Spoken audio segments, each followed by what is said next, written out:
సుందరకాండ ప్రారంభమే శుభవార్తలు దేవతలకి చెప్పేటటువంటి చారణుల యొక్క ఒక్కసారి వాళ్ళ స్మరణతో ప్రారంభమవుతుంది. అంటే సుందరకాండ ఎవరు చదువుతున్నారో ఎవరు వింటున్నారో వాళ్ళు శుభవార్త వింటారు అన్నది అన్యాపదేశంగా వాల్మీకి మహర్షి జాతికి ఇస్తున్నటువంటి అభయం. ఒక్క స్వామి హనుమ మాత్రం సముద్ర తీరంలో మిగిలిన వానరులకందరికీ దూరంగా కూర్చుని రామనామ జపం చేస్తున్నారు. ఎందుకని? ఆయనకి చిన్నతనంలో శాపం ఉంది. దేవతలందరూ ఇచ్చినటువంటి వరముల చేత విపరీతమైన బలం ఏర్పడిపోయింది. ఆ బలం ఏం చెయ్యాలో తెలియక చిన్నతనంలో మహర్షులు మడిబట్టలు ఆరేసుకుంటే వాటిని చింపేసేవారు. యజ్ఞకుండాలు కనపడితే తిరగతోసేసేవారు. ఇప్పుడు ఈ పిల్లవాడికి ఇంత బలం అనవసరం. వీడు పెద్దవాడు అయిన తర్వాత వీడికి అవసరం వచ్చినప్పుడు గుర్తొస్తే చాలని వాళ్ళు శేపురీరం రఘుశ్రేష్ఠ నాతి క్రుద్ధాతి మన్యవ అంటారు ఉత్తరాఖండలో. వాళ్ళు ఏం కోపంతో కాదు, ఇప్పుడు ఎందుకు ఈ పిల్లాడికి ఇంత బలం, అవసరం వచ్చినప్పుడు గుర్తొస్తుంది. ఈ పిల్లవాడి బలాన్ని వీడికి మళ్ళీ జ్ఞాపకం చేస్తే వీడికి జ్ఞాపకం వచ్చి శాపం పోతుంది అని శాపం ఇచ్చారు. తన బలం తనకి తెలియదు. అందుకే వాలి తరువుకొస్తున్నప్పుడు కూడా కిష్కింధకాండలో సుగ్రీవుడు పారిపోతుంటే హనుమ కూడా వెళ్ళిపోయారు తప్ప వాలికి ఎదురు తిరగలేదు. తన బలం తనకి తెలియదు. ఇప్పుడు జాంబవంతుడు హనుమ దగ్గరికి వెళ్ళారు. వెళ్ళి, నాయనా హనుమ, వానరజాతి యొక్క పరువు ప్రతిష్టలన్నీ నీ చేతుల మీద ఉన్నాయి. ఇంతటి బలసంపన్నుడవి. ఈ లోకంలో ముగ్గురున్నారు గమనవేగం ఉన్నవారు. అంత వేగంగా వెళ్ళగలిగినటువంటి ప్రాణి నాలుగవది లేదు. మొట్టమొదటి వాడు వాయుదేవుడు నీ తండ్రి, రెండవ వాడు గరుత్మంతుడు, మూడవ వాడు నువ్వు. ఇంతటి వేగం కలిగిన వాడివి, ఇంత బలం కలిగిన వాడివి, ఇంత బుద్ధిబలం ఉన్నటువంటి వాడివి, నువ్వు వానరజాతి పరువు ప్రతిష్టలు రామకార్యం ఆలోచించకుండా చేతకాని వాడిలా ఇలా కూర్చుంటావా? నీ తల్లి పుంజకస్థల, ఆమె అప్సరస. ఒకానొక శాపకారణం చేత ఈ భూమి మీద జన్మించింది. ఈ భూమి మీద జన్మించి నీ తండ్రి అయినటువంటి కేసరికి భార్య అయింది. ఆమెకి వాయుదేవుని యందు ఔరసపుత్రుడిగా జన్మించిన వాడివి. పుట్టగానే అపారమైనటువంటి వేగంతో సూర్యమండలం వైపు ప్రయాణం చేసి ఉదయిస్తున్న సూర్యబింబం తినే ఫలమనుకుని వెళ్ళావు. ఇంద్రుడు వజ్రం పెట్టి కొడితే హనువులంటే నీ యొక్క దవడ సొట్టబడి కింద పడ్డావు కాబట్టి నీకు హనుమ అని పేరొచ్చింది. ఆ పేరు ఉంచుకోవాలి అని ఇంద్రుడు పరమ సంతోషంతో తన మెడలో ఉన్న పద్మాల మాల పైకెత్తి ఊపి, ఈ పిల్లవాడికి ఇంకొక పేరు ఉండకూడదు, నా వజ్రం చేత పుట్టిన పిల్లవాడిని కొడితే ఎడమ దవడ సొట్టబడింది కాబట్టి ఈ పిల్లవాడికి హనుమ అని పేరుంటుందన్నాడు. దేవతలందరూ తమ శక్తులు ధారపోశారు. నీ అంత శక్తివంతుడు లోకంలో ఇంకొకడు లేడు. ఇంతటి వేగం కలిగిన వాడివి, ఇంత శక్తి కలిగిన వాడివి, నువ్వు ఇలా కూర్చుంటావా? ఒకప్పుడు నాకు కూడా ఎంతో బలం ఉండేది. వామనమూర్తిగా శ్రీ మహావిష్ణువు ఈ భూమ్యాకాశములనన్నింటినీ ఆక్రమిస్తే ఇంతంతైవటుడింతయై వరుయుతానింతై యభోవీధిపై అంతై తోయదమండలగ్రమణ కల్లంతై ప్రభారాశిపై అంతై చంద్రునకంతయై ధ్రువునిపై అంతై మహర్వాటిపై అంతై సత్య పదోన్నతుండకుచు బ్రహ్మాండంత సంవర్ధియ్యి అని పెరిగిపోతే ఆ వామనమూర్తికి త్రివిక్రమావతారానికి 21 మార్లు ప్రదక్షిణం చేశాను నేను.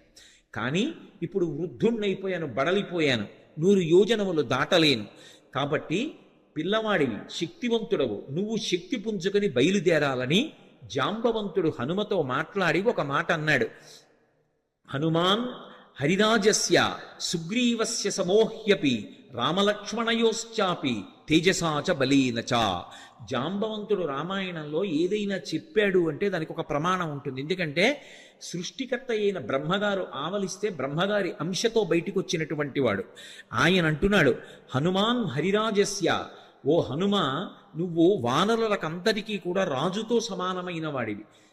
పేరుకి సుగ్రీవుడు రాజు, కానీ సుగ్రీవుడి కన్నా నువ్వు ఏ విషయంలో తక్కువ కాదు. సుగ్రీవుడే కాదు, రామలక్ష్మణయోశ్చాపి తేజసాచ బలీనచ, రామలక్ష్మణులతో కూడా నువ్వు తేజస్సులో బలంలో సమానమైనటువంటి వాడివి. అటువంటి వాడివి ఇలా కూర్చుంటావా?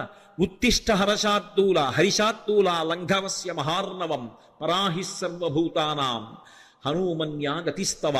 ఓ హనుమ, నీవు నీ బలాన్ని జ్ఞాపకాన్ని తెచ్చుకొని పైకి లేచి ఈ సముద్రాన్ని దాటు. నువ్వు దాటుతున్నప్పుడు ఈ బ్రహ్మాండంలో ఉన్నటువంటి సమస్త భూతములు ఆశ్చర్యపోతాయి నీ గమనశక్తిని చూసి. ఆశ్చర్యపోయి భూతకోటి అంతా లేచి నిలబడి నమస్కరిస్తుంది. అంత వేగంతో వెళ్ళగలిగిన వాడివి. అటువంటి వాడివి ఇలా కూర్చోకూడదు. వానర జాతి పరువంతా నీ చేతిలో ఉంది. నువ్వు ఇవాళ వెళ్ళి సీతమ్మ దర్శనం చేసి వచ్చి ఆమె జాడ తీసుకొస్తే మనం వెళ్ళి మళ్ళీ సుగ్రీవుడికి చెప్తే, సుగ్రీవుడు రాముడికి చెప్తే, రాముడి వలన ఉపకారం పొందినటువంటి సుగ్రీవుడు ప్రత్యుపకారం చేశాడనేటటువంటి మాట నిజమవుతుంది. లేకపోతే మన ప్రభువు పరువు పోతుంది. ప్రభువు చేత పరిపాలింపబడిన వానర జాతి పరువు పోతుంది. ఇంతమంది పరువు నీ చేతిలో ఉంది. ఇంతమంది శోకాన్ని పోగొట్టగలిగిన వాడివి నువ్వే. నాయనా లే అని ఒక్కసారి ప్రచోదనం చేస్తే శాప విమోచనం అయిపోయింది. తెలియక ఒక మాట అంటుంటారు, హనుమకి తన బలం గుర్తు చెయ్యాలని. మనం ఇప్పుడు జ్ఞాపకం చెయ్యక్కర్లేదు.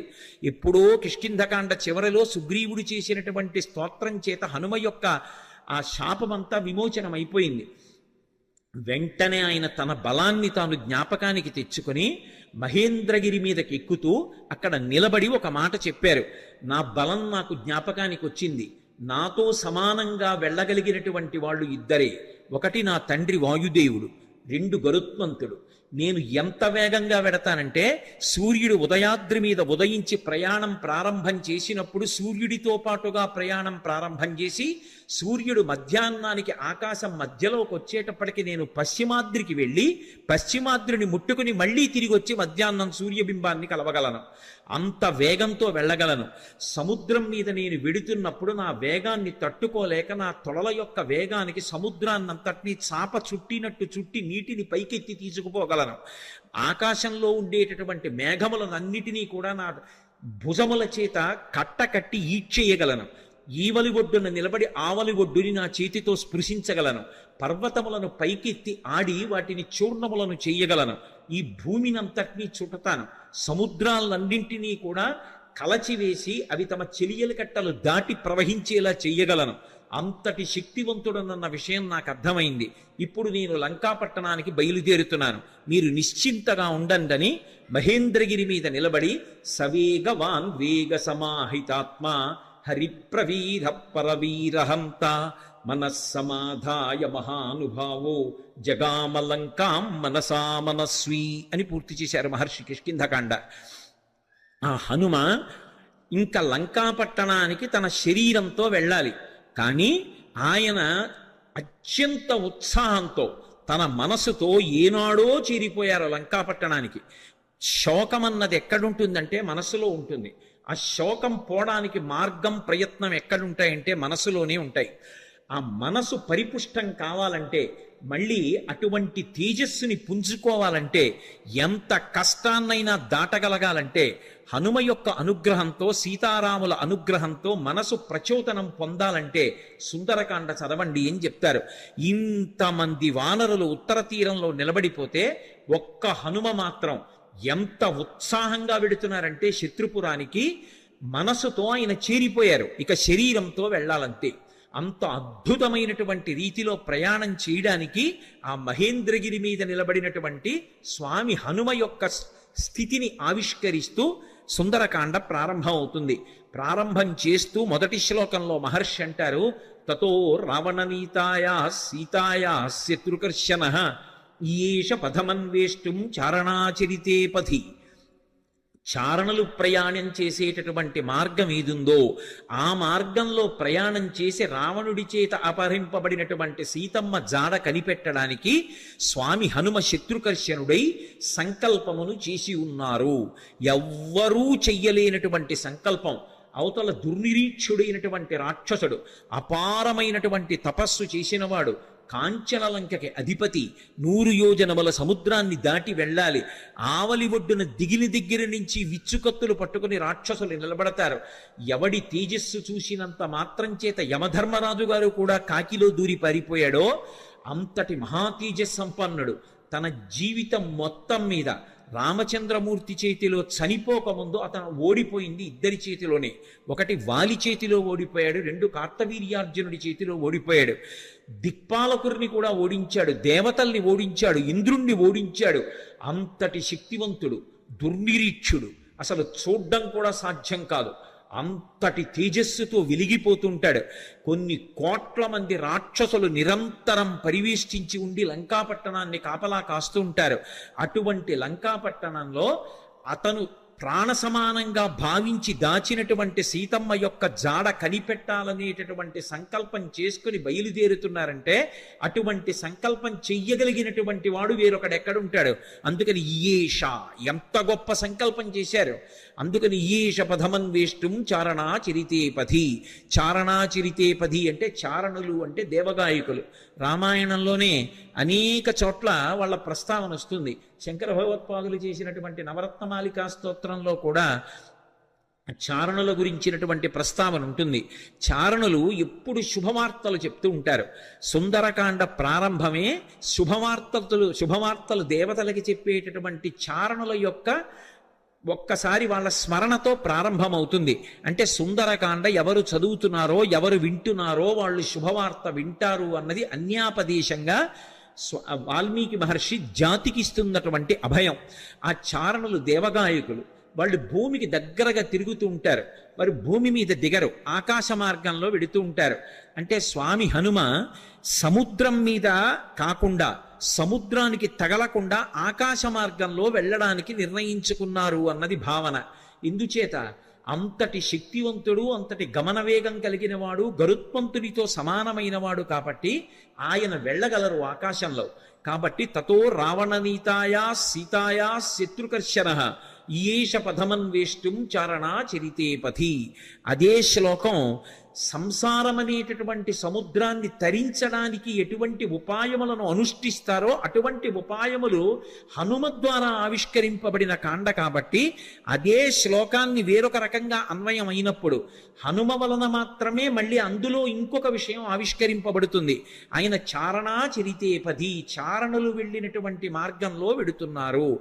చరణము అన్న మాట దేనికి అన్వయం అవుతుందంటే ప్రధానంగా వేదంలో ఉండేటటువంటి మంత్రభాగాలు ఉంటాయి.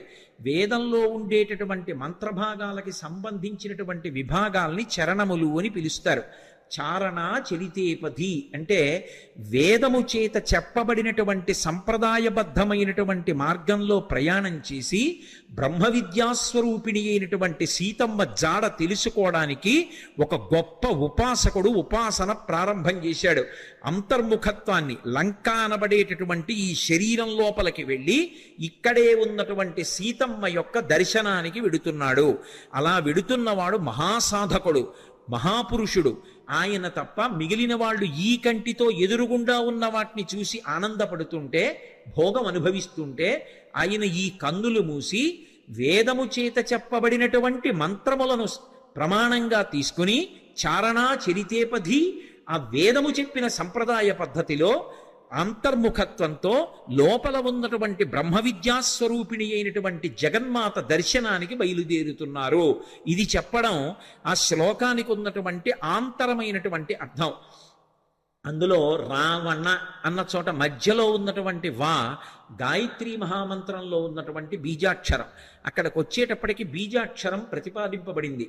గాయత్రీ మంత్రం ఒక్కదానికి ఒక ప్రత్యేకత. 24 అక్షరాలు బీజాక్షరాలే.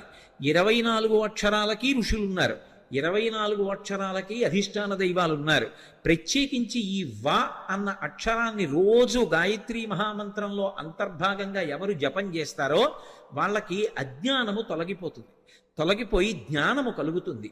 అంత గొప్పగా అజ్ఞానమును తొలగించగలిగినటువంటి ఒక యోగిస్వరూపయ్యి అటువంటి మార్గాన్ని మనకి ప్రచోదనం చేస్తూ ఉపాసన రహస్యములను ఆవిష్కృతమయ్యేటటువంటి రీతిలో స్వామి హనుమ లంకాపట్టణానికి బయలుదేరుతున్నారన్నది ఆ శ్లోకంలో సంకేతం. అందుకని తతో రావణనీతాయా సీతాయా శత్రుకర్షణ ఈయేష పథమన్వేష్టం చారణా చరితేపథి. శత్రుకర్షణ అంటే శత్రువులను అణచినవాడు. ఏవి శత్రువులు? కామక్రోధ లోభ మదమోహమాత్సర్యములే శత్రువులు. కానీ లోకంలో అందరికీ ఎవడి కామం వాడికి సంతోషంలా అనిపిస్తే అవి శత్రువులని భావించి వాటిని పక్కకి పెట్టి భగవద్దర్శనం కోసమని శ్రమిస్తున్న వాడెవరున్నాడో వాడు ఉపాసకుడు. అందుచేత ఆయన శత్రుకర్షణుడైనటువంటి హనుమ బయలుదేరుచున్నారు. ఈ శ్లోకంలో గొప్ప విషయం ఏమిటంటే అసలు ఎప్పుడూ రామాయణం వినని వాడికి ఈ శ్లోకంతో కథ మొదలుపెట్టారనుకోండి, అందులో హనుమ పేరు లేదు. మీరు పూర్వాపరాలు చెప్తే తప్ప ఎవరు బయలుదేరుతున్నారో తెలియదు. కానీ ఈ జాతి గొప్పతనం ఏమిటంటే రామాయణం తెలియని వారు ఉండరు కాబట్టి హనుమ బయలుదేరుతున్నారు అని నేను చెప్పేసేయచ్చు. యథార్థంగా ఆలోచిస్తే అందులో ఎక్కడుంది హనుమ పేరు? ఆ ప్రారంభ శ్లోకంలో తతో రావణ నీతాయా సీతాయా శత్రుకర్షణ ఈయేష పదమన్వేష్టం చారణా చరితే పథి. ఆయన బయలుదేరుతున్నారు. ఎవరాయన? హనుమ. అంటే కిష్కింధకాండతో అన్వయం చెయ్యి. సుందరకాండని సుందరకాండగా మొదలు పెట్టేయవద్దు. సుందరకాండ గొప్పతనం తెలియాలంటే, రామకథా బలం తెలియాలంటే, హనుమ యొక్క వైభవం తెలియాలంటే, అందరూ సంతోషాన్ని పొందడం మొదలైందని తెలియాలంటే, ఆయన ప్రయాణించేటటువంటి ఆయన శక్తి నీకు తెలియాలంటే కిష్కింధకాండతో అన్వయం చేసి సుందరకాండ మొదలుపెట్టు సుమా. అన్యాపదేశంగా మహర్షి యొక్క సంకేతం. అందుకని ఇప్పుడు స్వామి బయలుదేరడానికి సిద్ధంగా ఉన్నారు. ఆ నిలబడినటువంటి స్వామి యొక్క మూర్తిని వర్ణిస్తూ అంటారు ఆయన, దుష్కరం నిష్ప్రతిద్వంద్వం చికీర్షం కర్మవానర సముదగ్ర శిరోగ్రీవో గవాం పతిరివాబభౌ అంటారు. ఆయన తల బాగా రిక్కించి 2 చేతులు నడుం మీద పెట్టి బలాన్ని పుంజుకుని దూరంగా 100 యోజనముల సముద్రాన్ని చూస్తూ ఆ దక్షిణ దిక్కు వంక చూస్తూ నిలబడితేట ఆయన ఎలా ఉన్నారంటే, ఎదురుగుండా ఒక పెద్ద ఆబోతు నిలబడిందా అన్నట్టుగా ఉన్నారట. ఆబోతు నిలబడిందా అన్నట్టుగా ఉన్నారన్న దాంట్లో ఒక సంకేతం. ఆబోతు అంటే నందీశ్వరుడు. నందీశ్వరుడు అంటే లోపల ఆనందం పొందుతూ ఉంటాడు. నంది శివాలయంలో ఎప్పుడు శివలింగాన్ని చూస్తూ ఉంటాడు. ఆయన దగ్గరికి వెళ్ళి మీరు మేళం చెయ్యండి, రోహిణీ కార్తెలో ఎండ రానివ్వండి, రోళ్లు పగిలిపోతుండనివ్వండి, హోరుమని వర్షం పడుతుండనివ్వండి, భక్తి ఎక్కువైపోయి ఆయన తోక కింద దీపం పెట్టండి, అరటిపండు ముక్క తీసుకెళ్ళి ఆయన మూతికి రాసేసి గాజు ఈగలు ముక్కులో దూరనివ్వండి, ఆయన తల కూడా ఇలా కనపడు. పృష్ఠభాగాన్ని ప్రపంచానికి ఇస్తాడు, దృష్టిని శివలింగం మీద పెడతాడు. దుష్కరం నిష్ప్రతిద్వందం చికీర్షం కర్మవానర సముదగ్ర శిరోగ్రీవో గవాం పతిరివాబభౌ. అసలు ఆ శ్లోకాన్ని చదవడం కష్టం. అంటే అది సామాన్యమైన విషయం కాదు సుమా, అందరూ చేయగలిగిన విషయం కాదు. కాంచనలంకలో రావణుని చేత బంధీకృత అయినటువంటి సీతమ్మ తల్లి దర్శనం చేస్తానని ధైర్యంగా సంకల్పం చేసి నిలబడగలగడమే అంత తేలికైన విషయం కాదు. అటువంటి సంకల్పం చేసినటువంటి వాడు కేవలం తాను ఆచరించవలసినటువంటి ప్రణాళిక మీద దృష్టి పెట్టి తాను 100 యోజనముల సముద్రాన్ని దాటి వెళ్ళవలసినటువంటి విషయం మీద ఆలోచిస్తున్నారు తప్ప పిరికితనం కాని, వెళ్ళగలనా అని కాని, వెళ్ళలేనా అని కాని, అసలు రెండవ ఆలోచనకి తావులేని రీతిలో శివాలయంలో నంది ఎలా ఉంటాడో అలా ఆబోతులా కొండ మీద నిలబడి ఉన్నారు. అలా ఆయన్ని చూస్తే నీటి మడుగు మధ్యలో నిలబడిన ఏనుగా అన్నట్టుగా ఉన్నారట. దుష్కరం నిష్ప్రతిద్వంద్వం చికీర్షం కర్మవానర సముదగ్ర శిరోగ్రీవో గవాం పతిరివాబభౌ అథ వైడూర్యవర్ణేషు షద్వలేషు మహాబల ధీర సలిలకల్పేషు విచచార యథాసుఖం అంటారు మహర్షి. అథ వైఢూర్యవర్ణేషు షద్వలేషు మహాబల. ఆకుపచ్చని రంగులో ఉన్నటువంటి మెత్తటి పచ్చిక బయళ్ళున్నాయి అక్కడ. ఆ పచ్చిక బయళ్ల మీద స్వేచ్ఛగా ధీర పరమధైర్యంతో కూడుకున్నటువంటి వారై యథేచ్ఛగా దాని మీద కాసేపు అటు ఇటు నడిచారట. ఆయన నడుస్తున్నప్పుడు ఆయన గుండెలకి ఉరిపిడి పడి అనేకమైనటువంటి చెట్లు కూలిపోయాయి. ఆయన యొక్క పదఘట్టనల చేత వచ్చినటువంటి శబ్దాలకి భయపడి క్రూర మృగాలన్నీ కూడా భయంతో పెద్ద రవం చేస్తున్నాయి. ఆయన మాత్రం ధీరుడై పచ్చిగడ్డిలో అటు ఇటు తిరిగారు. అంటే లౌకికమైనటువంటి భోగములను త్రోసిరాజని శరీరం ఎంత క్లేశం పొందినా ఒకప్పుడు పాతాళలింగం దగ్గర కూర్చుని ధ్యానం చేస్తున్నటువంటి భగవాన్ రమణుల తొడల కింద తేళ్లు జెర్రిలు చేరి కరిచేస్తే నిత్తురు కారిపోయి మాంసం బయటికొచ్చి అట్టలు కట్టినా స్పృహ లేక అన్ని భోగములను విసర్జించి కటిక చీకట్లో ముళ్ళకంపల్లో భగవద్దర్శనాన్ని అపేక్షిస్తూ ధ్యానమనందు నిలబడిపోయినటువంటి భగవాన్ రమణుల యొక్క స్థితి ఎలా ఉంటుందో అలా సమస్త భోగములను త్రోసిరాజని శరీరం ఎంత క్లేశపడినా భగవద్దర్శనాభిలాషి అయి ఆ లంకాపట్టణాన్ని చేరడానికి సీతామాత దర్శనానికి ఉద్యుక్తులవుతున్నటువంటి హనుమ యొక్క ఆ తిరుగులేనటువంటి విశ్వాసమునకు, ఆయన యొక్క నిర్ణయానికి ప్రతీకగా నిలబడినటువంటి ఆ బాహ్య స్థితిని ఆవిష్కరిస్తుంది శ్లోకం. అందుకని అథ వైడూర్యవర్ణేషు శాద్ధలేషు మహాబల ధీర సలిలకల్పేషు విచచార యథాసుఖం. ఆయన బయలుదేరడానికి సిద్ధపడి ఒక్కసారి దక్షిణ దిక్కు వంక చూశారు. స సూర్యాయ మహేంద్రాయ పవనాయ స్వయంభువే భూతేభ్యశ్చంజలిం కృత్వా చకార గమనే మతిం. ఇక బయలుదేరడానికి సిద్ధపడుతున్నారు. సిద్ధపడుతూ ఒక్క నమస్కారం చేశారు. ఇది మనకి సంప్రదాయాన్ని చెప్తుంది. లోకంలో అన్నిటికన్నా గొప్పది ఇది అంటే నమస్కారం. నమస్కారం అంటే దానికి ఒక భంగిమ ఉంది. ఒకేలా నమస్కారం పెట్టాలని లేదు. కానీ నమస్కారం ఎలా చేయాలన్నది మాత్రం శాస్త్రం చెప్పింది. ఒకటి, ఇలా రెండు చేతులు కలిపి ఇలా బుద్ధిస్థానమైన తల తాటిస్తే 5 కర్మేంద్రియములు 5 జ్ఞానేంద్రియములు బుద్ధి 11ంటిని మీ పాదముల దగ్గర న్యాసం చేశాను. మీరు నన్ను పైకెత్తి నా కర్మేంద్రియములు జ్ఞానేంద్రియములు బుద్ధి కలిసి నేను ఉన్నత పదంలో నడిచేటట్టుగా నన్ను అనుగ్రహించండి అని ఎవరికి నమస్కారం చేశారో వారి మీద మీ భారం పెట్టినట్టు. నమస్కారం చెయ్యడం తేలిక, తెలిసి నమస్కారం చేయడం చాలా కష్టం. తెలిసి నమస్కారం చేసిన వాడిని అనుగ్రహించడానికి అందుకునేటటువంటి వాడికి కర్తవ్యం మరింత పెద్దదుంటుంది. ఏదో నమస్కారం చేయడం వేరు, నమస్కారం చేసినటువంటి వాడిని పైకెత్తిన వాడు ఎవరుంటాడో వాడి మీద కర్తవ్యం పెరిగిపోతుంది. వచ్చి పడిపోతారు. నేల మీద పడితే ప్రణిపాతం అంటారు. స్వర్ణదండం ఎలా పడిపోతుందో అలా పడిపోతారు. అలా పడిపోతే దాని అర్థం ఏమిటంటే ఎంత కింద పడిపోవచ్చో అంత కింద పడిపోయాను, ఇంకింతకన్నా కింద పడిపోవడానికి అవకాశం లేదు. మీరు క్రింద పడలేదు, కూర్చునున్నారు, నిలబడి ఉన్నారు. క్రింద పడిన నన్ను పైకెత్తండి అని అడిగినట్టు. క్రింద పడిపోయిన వాడిని ఏం చెయ్యాలి? నోటి మాటతో అయ్యో లేవండి అనాలి, లేదా భుజములు పట్టి పైకెత్తాలి. లేవండి అన్నందుకు, భుజములు పట్టి పైకెత్తినందుకు జీవితంలో కూడా అతన్ని పైకెత్తవలసిన కర్తవ్యం నమస్కారం అందుకున్న వాడి మీద ఉంటుంది. నమస్కారం పెట్టించుకోవడం, నమస్కారం అందుకోవడం అంత తేలిక కాదు. నమస్కారాలు పెట్టించుకోవడం అంత బరువైనటువంటి విషయం. అంత జాగ్రత్తగా ఉండాలి అలా నమస్కారం పెట్టేవాళ్ళు ఉంటే. అలాగే అభివాదము అంటారు. 2 చెవులు పట్టుకుని చతుస్సాగర పర్యంతంగో బ్రాహ్మణేభ్య శుభం భవతు అంటూ చెప్తారు. అది చెప్పినప్పుడు పాదాల దగ్గర పట్టుకుని చేతులు మెల్లమెల్లగా పైకి తీసి మోకాళ్ళ దగ్గర పట్టుకుని వంగి చేయి అడ్డు పెట్టుకుని అప్పుడు అభివాదం చెప్పాలి, పేరు చెప్పాలి.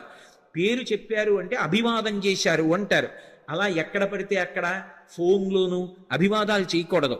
అభివాదం చేశారంటే అవతల వారు ప్రశాంతంగా ఉండాలి, మీ గురించి వినడానికి వారు ప్రశాంతంగా ఉంటే అప్పుడు మాత్రమే అభివాదం చేసి చెప్పాలి తప్ప సభలోకి వస్తున్నప్పుడు, సభలో ఏదో ఇక ఉపన్యాసానికి పైకి వెళ్ళిపోయేటప్పుడు అప్పుడు వచ్చి చతుస్సాగర పర్యంతం అని అభివాదాలు మొదలు పెట్టకూడదు. అభివాదం ఎక్కడ చెయ్యాలో అక్కడే చెయ్యాలి. ఏ కారణం చేత కూడా నమస్కారం ఇలా చెయ్యక్కర్లేదు. ఇలా నమస్కారం చెయ్యమని ఏ శాస్త్రంలోనూ లేదు. అలా చెయ్యక్కర్లేదు నమస్కారం. నమస్కారం అంటే అలాగే చెయ్యాలి. నమః, నేను కాదు అని అలా చేసినటువంటి నమస్కారం ఏది ఉంటుందో ఆ నమస్కారం ఒక్కటి తెలిసి చేసినంత మాత్రం చేత జీవితంలో అందుకోవలసినటువంటి స్థితికి వెళ్ళిపోతాడు. మొట్టమొదట సంప్రదాయంలో నమస్కారం ఎవరికి అందాలంటే గురువు గారికి అందాలి. అందుకే ఆ నమస్కారం ఎప్పుడు చేస్తారంటే నిద్రమంచం మించి లేచి లేవగానే కుడికాలు కింద పెట్టేటప్పుడు సముద్రవసనీదేవి పర్వత స్తనమండలే విష్ణుపత్ని నమస్తుభ్యం పాదాహతిం క్షమస్వమే అని భూదేవి మీద కాలు పెడుతున్నాను కాబట్టి అమ్మ దిక్కు లేక కాలు పెడుతున్నాను క్షమించమని కాలు పెట్టి నిలబడగానే నేల మీద పడిపోవాలి. అది పడక గది కానివ్వండి, ఏది కానివ్వండి, నేల మీద పడి గురువుగారి పాదాలు స్మరించాలి. గురువుగారు వచ్చి ఎదురుగుండా నిలబడ్డారని భావన చేసి గురువుగారికి నమస్కారం చేసి లేచి నిలబడాలి. అందుకని గురువు గారితో ప్రారంభం. ఏది మొదలు పెట్టండి గురువు గారికి వందనం చేసి మొదలు పెడతారు. గురువు గారే నా చేత చేయిస్తున్నారని. మళ్ళీ అయిపోయిన తరువాత గురుమండలానికి అంతటికీ నమస్కారం. అదే మంగళాశాసన పరై మదాచార్య పురోగమై అని గురువుకి నమస్కారం చేసి పూర్తి చేస్తారు. మొట్టమొదట గురువుకి నమస్కారం చేయాలి. గురువు చేసిన ఉపకారం చెయ్యగలిగిన వాడు లోకంలో ఎవ్వరు ఉండడు. తల్లిదండ్రులు కూడా శరీరాన్ని ఇస్తారు, మళ్ళీ శరీరంలోకి రావలసిన అవసరం లేని జ్ఞానం ఇవ్వగలిగిన వాడు గురువు ఒక్కడే. అటువంటి గురువుకి నమస్కారం చెయ్యడం వినా అసలు మనం చెయ్యగలిగినది ఇంకొకటి ఉండదు. ఎందుకంటే గురువుకి ఈశ్వరుడు తప్ప ఇంకేం అక్కర్లేదు. అటువంటి గురువుకి మీరేం పట్టుకొచ్చిస్తారు? అంతటా నిండిపోయినటువంటి మనసు కలిగినటువంటి గురువుకి పంచెల చాపునీయగలిగిన సాలెవాడు ఈ భూమి మీద పుట్టలేదు. గురువుకి చేసేది నమస్కారం ఒక్కటే. అందుకే రుక్మిణీదేవి అంటుంది భాగవతంలో, జలజాతిక్షణు తోడి తెచ్చితివి నా సందేశముంచెప్పి నను నిలువం పెట్టితివి నీ కృపన్ బ్రతికితిన్ నీకన్న పుణ్యాత్మకుల్ కలరే దీనికి నీకున్ ప్రత్యుపకృతిన్ చెయ్యంగనేనేర అంజలి ఘటించదభుసురాన్వయమణి సద్బంధు చింతామణి అంటుంది. అంజలి అంటే రెండు చేతులు ఇలా పెట్టి నమస్కరిస్తే అంజలి పట్టారు అంటారు. అంజలి ఘటించదభుసురాన్వయమణి సద్బంధు చింతామణి అంటుంది. గురువు గారిని తలుచుకుని నమస్కారం చెయ్యకుండా ఏ కార్యం చెయ్యకూడదు. శ్రీ గురుభ్యో నమః అని ప్రారంభం. అందుకే హనుమ సంప్రదాయాన్ని నేర్పుతున్నారు, లేదా రామాయణము వేదోపబృంహణము మనం ఎలా బ్రతుకాలో నేర్పుతుంది. సూర్యాయ సూర్యభగవానుడికి నమస్కారం. వెడుతున్న కార్యం లంకాపట్టణానికి వెళ్ళి సీతమ్మను అన్వేషించాలి. శరీరంలో అవయవాలకు బలం ఉండాలి. అవతల శత్రువుల్ని మర్దించాలి. రావణుడితో మాట్లాడాలి. సీతమ్మ దర్శనం చెయ్యాలి. దీనికి ఇంద్రియములన్నిటికీ కూడా పటుత్వం ఉండాలి. సమస్త ఇంద్రియములకు పటుత్వమునివ్వగలిగినటువంటి మహేంద్రుడికి నమస్కారం. సూర్యాయ మహేంద్రాయ పవనాయ ఈ శరీరాన్ని ఇచ్చినటువంటి నా తండ్రి వాయుదేవుడికి నమస్కారం. స్వయంభువే, స్వయంభువే అంటే బ్రహ్మగారిని ఒక అర్థం, లేదా రామచంద్రమూర్తికే నమస్కారం చేశారని ఒక అర్థం. స్వయంభువే భూతేభ్యశ్చాంజలిం కృత్వా సమస్త భూతకోటికి నమస్కరిస్తున్నాను. నేను వెడుతున్న ఈ కార్యం ఇంత గొప్ప కార్యం, దీనికి సమస్త భూతములు నాకు ఉపకరించుగాక. ఎంత వినయంతో బయలుదేరుతున్నారో చూడండి. ఎంత పెద్ద కార్యాన్నైనా ఎవడు సాధిస్తాడంటే ఎవడు వినయంతో నిలబడగలడో వాడు సాధిస్తాడు తప్ప ఇంత పెద్ద కార్యం మీద వెడుతున్న వాడిని నేననుకున్నవాడు ఎవడున్నాడో వాడు సాధించలేడు. ఇన్ని కోట్ల మంది వానరులు చెయ్యలేని పని చెయ్యడానికి ఆయన ఒక్కడెడుతున్నాడు. కానీ మీరు చెయ్యలేని దానికి నేను ఎడుతున్నానంట లేదు.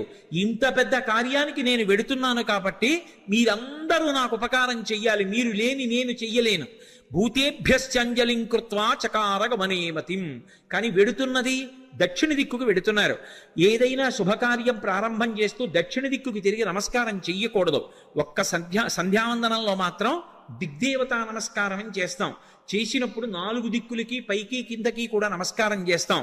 ఉత్తప్పుడు ఎప్పుడూ కూడా దక్షిణ దిక్కుకి తిరిగి నమస్కారం చేయకూడదు. అలా చేస్తే అది పితృలోకాధిపతి అయినటువంటి యమధర్మరాజు గారికి అందుతుంది. అందుకని దక్షిణ దిక్కుకి నమస్కారం చెయ్యరు. కాబట్టి దక్షిణానికి చెయ్యకూడదు. కాబట్టి సంప్రదాయంలో తేజస్సు పెరగాలి అంటే తూర్పు దిక్కుకి తిరిగి నమస్కారం చెయ్యాలి. అంజలిం ప్రాముఖ కుర్వన్ పవనాయాత్మయోనయే తతో హి బహృదే గంతుం దక్షిణో దక్షిణాం దిశం. దక్షిణ దిక్కుకు వెళ్ళడానికి తన శరీర బలాన్నంతటినీ కూడా పుంజుకుని శరీరాన్ని పెద్దదిగా పెంచే ముందు ఒక్కసారి తూర్పుకి తిరిగారు. దక్షిణానికి ప్రయాణం, కానీ తూర్పుకి తిరిగి అంజలి ఘటించారు సూర్యనారాయణమూర్తికి. అంజలి ఘటించి తన తండ్రి అయినటువంటి వాయుదేవుడికి ఇంకొక్క మారు నమస్కారం చేశారు. శరీరాన్నిచ్చినటువంటి తండ్రి అంటే శంకరాయచ మయస్కరాయచ అంటుంది. పరమశివుడు ఇంట్లో తిరిగితే కరచనాదులతో అదే తండ్రి. అటువంటి తండ్రి రూపంలోనే పరమేశ్వరుడు తిరుగుతూ ఉంటాడు అని. అటువంటి తండ్రికి వేరొక్క పర్యాయం నమస్కారం చేశారు. అంజలిం ప్రముఖ కుర్వన్ పవనాయత్మయోనయే తతోహి వృతే గంతుం దక్షిణో దక్షిణాం దిశం. ఇప్పుడు ఇక బయలుదేరాలి. పెద్ద శరీరాన్ని పర్వతంలా పెంచారు.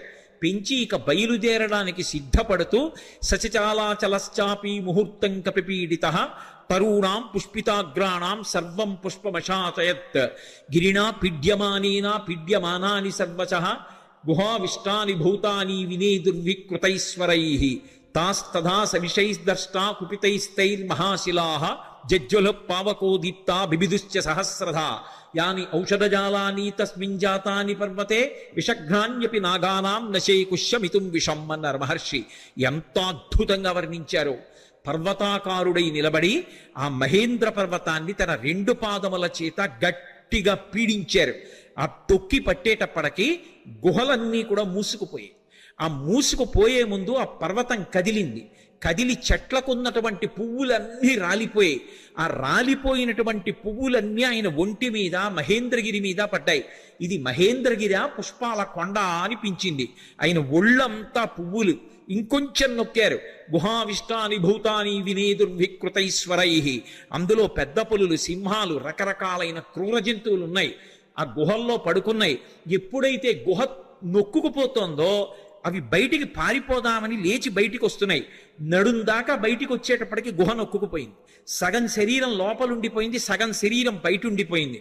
అప్పటి వరకు ప్రశాంతంగా ఉన్నటువంటి మహేంద్రగిరి ఒక్కసారి క్రూర మృగాల యొక్క పెద్ద పెద్ద అరుపులతో కొండంతా నిండిపోయింది. ఉత్తర క్షణం ఆశ్చర్యపోయారు, ఏమైంది ఈ కొండకి? ఈ కొండ బద్దలైపోతోందా? ఎవరైనా రాక్షసులు వచ్చి దీన్ని భేదిస్తున్నారా అని. అంత పెద్ద అరుపులతో నిండిపోయింది. ఇంకా గట్టిగా నొక్కారు. నొక్కేటప్పటికీ శాస్తదాస విషైస్దష్టాః కుపితైస్తైర్మహాశిలాః, అందులో పెద్ద పెద్ద నాగుపాములు కలుగుల్లో పడుకునున్నాయి. విషాలతో కూడుకున్నటువంటి సర్పములు, అనేకమైన సర్పములు ఉన్నాయి. ఇందాక గుహలు నొక్కుకున్నాయి, ఇప్పుడు చిన్న చిన్న కన్నాలు కలుగులు కూడా నొక్కుకుపోతున్నాయి. పర్వతం తొక్కేస్తుంటే ఆ కలుగుల్లో ఉన్నటువంటి పావులన్నీ బయటికి బుస్ అని పైకొచ్చాయి. సగం పైకొచ్చేటప్పటికే ఆ కలుగు నొక్కుకుపోయింది. నడుం దగ్గర నుంచి లోపలకు ఉండిపోయింది, మిగిలింది పైకుండిపోయింది. వాటికి విశేషమైన ఆగ్రహం వచ్చి పడగలు విప్పాయి. ఆ పడగలు విప్పేటప్పటికి నల్లటి స్వస్తికాకారాలు కనపడుతున్నాయి. ఒక్కసారి మహేంద్రగిరి అంతా పావులన్నీ పడగలు విప్పితే స్వస్తికాకారంతో పావుల పడగలు కనపడుతుంటే విచిత్రమైనటువంటి శోభని పొందింది. ఆ పడిపోతున్నప్పుడు బంగారు శిలలు, వెండి శిలలు కిందకు పడిపోతుంటే అవి ఉరుసుకున్నప్పుడు కొండంతా ఎక్కడ చూసినా బంగారు గీతలు, వెండి గీతలు, పచ్చగా తెల్లగా గీతలు పడిపోయింది. ఈ బయటికి వచ్చేసినటువంటి పావులు ఇవన్నీ ఎంతసేపట్లో? నేను వర్ణించినంతసేపు పట్టదు, ఒక్క క్షణకాలంలో.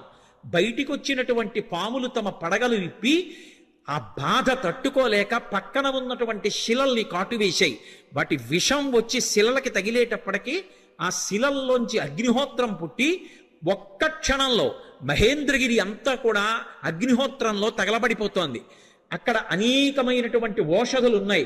యాని ఔషధజాలాని తస్మిన్ జాతాని పర్వతే విషఘ్నాన్యపి నాగానాం నశేకుష్యమితుం విషం. ఆ ఓషధులు పాముల యొక్క విషాన్ని పోగొట్టగలవు, కానీ అంత గొప్ప కాట్లు వేస్తే పుట్టినటువంటి విషంలోని అగ్నిహోత్రాన్ని అక్కడ ఉన్నటువంటి పాములు ఏవీ కూడా, అక్కడ ఉన్నటువంటి ఓషధులు ఏవీ కూడా ఆర్పలేకపోయాయి. పొగ్గున మంటలు మండిపోతున్నాయి.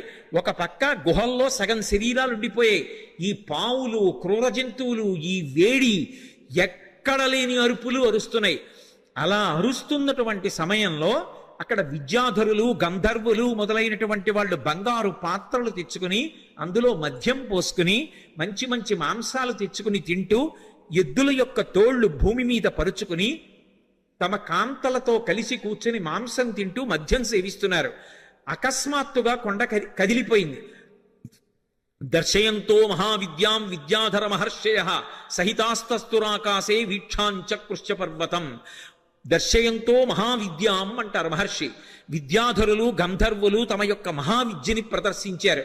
ఏమిటా మహావిద్య అంటే, కొండంతా కదిలిపోయి పావులన్నీ పైకి లేచి క్రూర మృగాలు అరిచి చెట్లన్నీ అకస్మాత్తుగా పువ్వులు కురిసేసి పెద్ద పెద్ద అరుపులు అరిచి అగ్నిహోత్రం పుట్టేసింది. బంగారు పాత్రలు వదిలేశారు, మద్యం వదిలేశారు, ఆహారం వదిలేశారు, ఎద్దుల తోళ్లు వదిలేశారు. భార్యల్ని మాత్రం చంకలో పట్టుకుని అకస్మాత్తుగా ఆకాశంలోకి ఎగిరిపోయి ఆధారం లేకుండా వాళ్ళు ఆకాశంలో నిలబడ్డారు. నిలబడి కాలిపోతున్నటువంటి మహేంద్రగిరిని చూశారు. చూసి ఆశ్చర్యపోయి వీక్షాంచకృష్య పర్వతం, ఏమి ఈ కొండ బద్దలైపోతోందా? ఏమి ఎవరూ కనపట్టలేదు? ఏమైంది ఈ కొండకు? అసలు ఏం జరిగి అకస్మాత్తుగా మహేంద్రగిరి ఇలా అయిపోతోందని తెల్లబోయారు. వాళ్ళలా తెల్లబోతుండగా మహర్షులు, దేవగాయకులైనటువంటి చారణులు మొదలైనటువంటి దేవతల సంఘాలుగా నిలబడి చెప్పుకుంటున్నారు. ఏష పర్వత సంకాశో హనుమాన్ మారుతాత్మజ తితీర్షతి మహావేగ సముద్రం మకరాలయం. మొసళ్లతో కూడుకున్నటువంటి, రాక్షసులతో కూడుకున్నటువంటి 100 యోజనముల లవణ సముద్రాన్ని తాను దాటి వెళ్ళి వానరజాతి పరువు ప్రతిష్ఠలు నిలబెట్టి సీతమ్మ జాడ తెలుసుకుని రామచంద్రమూర్తికి నివేదించడానికి పర్వత శరీరుడైనటువంటి స్వామి హనుమ పరాక్రమాన్ని పుంజుకుని దీన్ని లంఘించడానికి సిద్ధపడుతున్నారు. ఆశ్చర్యం! ఎవరి కోసం ఇంత కష్టపడుతున్నారు? రామార్థం వానరార్థం చ చికీర్షం కర్మదుష్కరం సముద్రస్య పరంపారం దుష్ప్రాపం ప్రాప్తుమిచ్చతి. రాముడి కోసం, వానరుల కోసం స్వార్థత్యాగం చేసి తాను ఇంత క్లేశపడుతూ ఈ సముద్రాన్ని దాటడానికి అదిగదిగదిగో స్వామి హనుమ బయలుదేరుతున్నారని ఆ విద్యాధరులందరూ లేచి నిలబడి ఆయనకి నమస్కరించి స్తోత్రం చేస్తున్నారు. ఇక బయలుదేరడానికి సిద్ధపడ్డారు. ఒక్కసారి తన బలాన్నంతటి పుంజుకున్నారు. ఒంటి మీద ఉన్నటువంటి వెంట్రుకలన్నీ నిక్కపొడుచుకున్నాయి. చెవులు రిక్కించారు. కళ్ళు రెండు దృష్టి నిలబెట్టి 100 యోజనముల సముద్రం వైపు చూశారు. సచిచాలాచలశ్చాపి ముహూర్తం కపిపీడిత అని దుదివీచ సరోమాణి చకంపే చాచలోపమః బాహూసం స్తంభయామాస మహాపరిగసన్నిభౌ సపాదచ కపిక్కట్యాం చరణౌ సంచుకూచ. ఆయన వెంటనే ఆ ఒంటి మీద వెంట్రుకలు నిక్కపొడుచుకుని ఉన్నాయి. ఆ తోక ఒక్కసారి ఇలా పైకెత్తారు. గరుత్మంతుడు సముద్రం మీద వెడుతూ పావుని తన్నుకుపోతున్నప్పుడు ఎలా ఉంటుందో అలా ఉన్నటువంటి తోకని ఝుళిపించి నేలకేసి కొట్టారు. కొట్టి ఆ 2 చేతులు పైకెత్తి ఇలా పరిగలు బిగించినట్టు బిగించారు. మహాపరిగసన్నిభౌ సపాదచ కపిక్కట్యాం చరణౌ సంచుకోచ. కాళ్ళు వంచారు. మోకాళ్ళు కొద్దిగా కిందకి ఉంచారు. నడుం సన్నం చేశారు. హృదయాన్ని బాగా విశాలం చేశారు. మార్గమాలోకయన్ దూరాదుర్ధం ప్రణిహితేక్షణ రురోధ హృదయే ప్రాణాన్ ఆకాశమవలోకయన్. ప్రాణవాయువుని లోపల బంధించారు. దృష్టి బాగా నిలబెట్టారు. చెవులు రిక్కించారు. ఇక ఎగరడానికి సిద్ధపడుతున్నారు. పాదములతో తొక్కి పెట్టి ఉంచారు. మోకాళ్ళు వంగి ఉన్నాయి. నడుం సన్నగా ఉంది. తొడలలోకి శక్తినంతటినీ పుంజుకున్నారు. ఇక ఎగరబోతూ కిందకి చూశారు. చిన్న చిన్న రూపాలతో కొన్ని లక్షల వానరములు స్వామికి నమస్కారం చేస్తూ శుభం కలగాలని, వానరజాతి పరువు నిలబడాలని స్తోత్రం చేస్తున్నాయి. వాళ్ళ వంక చూసి ప్రతిజ్ఞ చేశారు. తతో రావణనీ నేను బయలుదేరే ముందు యథా రాఘవ నిర్ముక్త శరశ్వసన విక్రమ గచ్చేతద్గమిష్యామి లంకాం రావణపాలితాం నహి ద్రక్ష్యామి ఇది లంకాయాం జనకాత్మజాం అనేన విహివేగేన గమిష్యామి సురాలయం బద్ధ్వా రక్షత రాజేన మానయిష్యామి రావణం సర్వదా కృతకార్యోహామీష్వామి సహసీతయా అన్నారు. నేను ఇప్పుడు బయలుదేరి వెళ్ళేటప్పుడు నా శక్తితో వెళ్ళటం లేదు. రామచంద్రమూర్తి తన ఎడమ చేత్తో బంగారు కోదండాన్ని పట్టుకుని అక్షయ బాణతూణీరంలోంచి బాణాన్ని తీసి కుడి చేతితో వింటినారికి సంధించి ఆకర్ణాంతంలాగి విడిచిపెట్టబడినటువంటి రామబాణం మధ్యలో ఆగకుండా వెళ్లి లక్ష్యం మీద ఎలా పడిపోతుందో అలా రామచంద్రమూర్తి యొక్క అనుగ్రహాన్ని పొందినటువంటి నేను లంకాపట్టణం మీద వెళ్లి పడతాను. ఆ పడిన తరువాత సీతమ్మ జాడ కనిపెట్టడానికి అన్వేషిస్తాను. ఒకవేళ నాకు సీతమ్మ జాడ దొరకకపోతే 10 తలలు కలిగినటువంటి రావణాసురుణ్ణి బంధించి తీసుకొచ్చి ప్రస్రవణ పర్వత చక్రముల మీద కూర్చున్న రామచంద్రమూర్తి పాదముల దగ్గర పడేసి వాడి చేత నిజం కక్కిస్తాను. ఒకవేళ రావణుడు కూడా కనపడకపోతే అక్కడి నుంచి స్వర్గలోకానికి వెళ్లి స్వర్గలోకంలో కూడా సీతమ్మను అన్వేషిస్తాను. స్వర్గంలో కూడా సీతమ్మ కనపడకపోతే తిరిగి వచ్చి రావణ యొక్క లంకాపట్టణాన్ని పెళ్లగించి చేత్తో పట్టుకుని తీసుకొచ్చి సుగ్రీవుడి యొక్క సన్నిధానంలో నిలబెడతాను. అటువంటి బలాన్ని పుంజుకుని నేను బయలుదేరుతున్నాను. మీరు బెంగ పెట్టుకోకండి, రామకార్యాన్ని సాధిస్తాను. ఈషా ధృతి ఆ పట్టుదలతో ప్రతిజ్ఞ చేసి ఇక బయలుదేరడానికి సిద్ధపడ్డారు. ఒక్కసారి ఎగిరేటప్పటికి ఊరు వేగోద్ధత వృక్షా ముహూర్తం కపిమన్వయం ప్రస్థితా దీర్ఘమధ్వానం సబంధుమివ బాంధవాహ. ఆయన ఒక్కసారి సముద్రం మీదకి ఏటవాలుగా తెల్లవారుజాము కాలంలో ఎగిరితే కొన్ని 100 సంవత్సరముల నుంచి ఆ పర్వతం మీద పెరుగుతున్నటువంటి మహావృక్షములు కూడా కూకటి వేళ్లతో సహా పెకలింపబడి ఆయన తొడల వేగానికి ఆయనతో పాటుగా వెళ్ళి కొంత దూరం వెళ్ళిన తరువాత ఇక ఆ వేగంతో వెళ్ళలేక సముద్రంలో పడిపోయాయి. చిన్న చిన్న చెట్లు చాలా దూరం వెళ్ళాయి. ఆ వెళ్ళడం ఎలా ఉందంటే ముఖ్యమైనటువంటి బంధువులు దూర ప్రదేశానికి ప్రయాణం చేస్తుంటే అనుగమించి కొంత దూరం వెళ్ళి వీడ్కోలు పలికి వెనక్కి వస్తున్నటువంటి బంధువుల సమూహమా అన్నట్లుందిట. మహారాజుని అనుగమించి మహారాజు వెంట పెడుతున్నటువంటి సైన్యమా అన్నట్టుగా ఉందిట. ఒక దాంట్లో నిర్బంధం, ఒక దాంట్లో ఐచ్ఛికం. బంధువులు వెళ్ళేటప్పుడు స్వచ్ఛందంగా వెడతారు, సైన్యం వెళ్ళేటప్పుడు రాజుని అనుగమించాలి, రాజాజ్ఞ. ఎలా వెడతారో అలా వెడుతున్నారు. అలా వెళ్ళి ఆ చెట్లన్నీ కూడా బరువైనటువంటి చెట్లు ముందు పడిపోయాయి. తేలికైన చెట్లు చాలా దూరం హనుమతో పాటు వెళ్ళాయి. ఇన్ని చెట్లు ఏకకాలంలో పైకి లేచిపోయి ఆయనతో పాటు వెళ్ళిపోతుంటే ఈ చెట్లకున్నటువంటి పువ్వులన్నీ కూడా పడిపోతే స్వామి శరీరం నిండా ఎక్కడ చూసినా పువ్వులు, ఆకులు, మొగ్గలు అలంకృతమైపోయాయి. అలంకృతమైపోతే ఆయన ఎలా ఉన్నారంటే మెరుపులతో కూడుకున్నటువంటి మేఘం ఆకాశంలో ప్రయాణం చేస్తే ఎలా ఉంటుందో అలా ఉన్నారు. ఆ పువ్వులన్నీ కూడా సముద్రంలో పడ్డాయి. ఆ సముద్రంలో పడినప్పుడు ఆ సముద్రం అంతా పువ్వులతో కూడి నక్షత్రములతో కూడుకున్న ఆకాశం భూమి మీదకి వస్తే ఎలా ఉంటుందో సముద్రం అలా ఉంది. అంత వేగంతో ఆయన వెళ్ళిపోతున్నప్పుడు ఆ గాలి ఆయన యొక్క బాహుమూలములలోంచి అంటే సంకలలోంచి వెనక్కి వెడుతున్నప్పుడు విచిత్రమైనటువంటి రవం చేస్తోంది. యథేచ్ఛగా ఆకాశంలో వెళ్ళిపోతూ పిబన్నివ బభౌచాపి సౌర్మిమాలం మహార్ణవం పిపాసురివచాకాశం దదృశైస మహాకపి. ఆయన ఆ వెడుతున్నప్పుడు ఎలా ఉందంటే ఇలా పైకి చూస్తే మెరుపుల ముద్ద వెళ్ళిపోతున్నట్టుగా ఆకాశాన్ని ఎవరో తాగేస్తున్నారా అన్నట్టుగా ఉంది. ఆయన వెడుతున్నంతసేపు ఎంత దూరం ఆయన ప్రయాణం చేస్తే అంత దూరం సముద్రం చాప చుట్టినట్టు పైకి లేచి ఆయన శరీరం అలా వెళ్ళిపోగానే ఆయనకి తగులుతోందా అన్నట్టుగా పైకి లేచి విరిగి కెరటం పడిపోతోంది. అలా సముద్రం పైకి లేచిపోయి సంక్షోభాన్ని చెందుతోంది. పెద్ద పెద్ద చెట్లు పడిపోయి కెరటాలన్నీ కదిలిపోతున్నాయి. సముద్రంలో ఉండేటటువంటి ప్రాణులన్నీ క్షోభ చెందాయి. ఒక పక్క మేఘమండలాన్ని చీల్చుకుంటూ మేఘాలలోకి వెడుతూ బయటికి వస్తూ తొంగి చూస్తూ చంద్రుడు ప్రయాణిస్తున్నాడా అన్నట్టుగా వెడుతున్నారు. ఆ వెడుతున్నప్పుడు సంధ్యాయా సమవిస్పృష్టం యథాతత్ సూర్యమండలం ముఖం నాసికయా తస్యా తామ్రయా తామ్రమా బభౌ. ముందు నుంచి చూస్తే ఎర్రటి ముఖం, పగడాల ముద్దలా ఉన్నటువంటి ఎర్రటి మూతి, వెనకాల చూస్తే గైరికాది ధాతువులతో ఉన్నటువంటి పర్వతం బద్దలైతే జేగురు రంగులో ఎలా ఉంటుందో అటువంటి పృష్ఠభాగం. ఆ తోక చూస్తే ఇలా స్తంభంలా నిలబెట్టారు. ఇంద్రధ్వజానికి పూజ చేసినప్పుడు ఇంద్రధ్వజాన్ని ఎలా నిలబెడతారో అలా నిలబెట్టారు. అప్పుడప్పుడు ఆ తోకని ఉంచి విసురుతున్నారు. అది ఎలా ఉందంటే గరుత్మంతుడు సముద్రం మీద వెడుతూ ఒక పావుని నోటకరచుకుని వెడుతున్నప్పుడు అది గింజుకుంటే ఎలా ఉంటుందో ఆ తోక తిరగడం అలా ఉంది. ఒక్కొక్కసారి ఆ తోకని ఇలా ఉంచి తల మీద పెడుతున్నారు.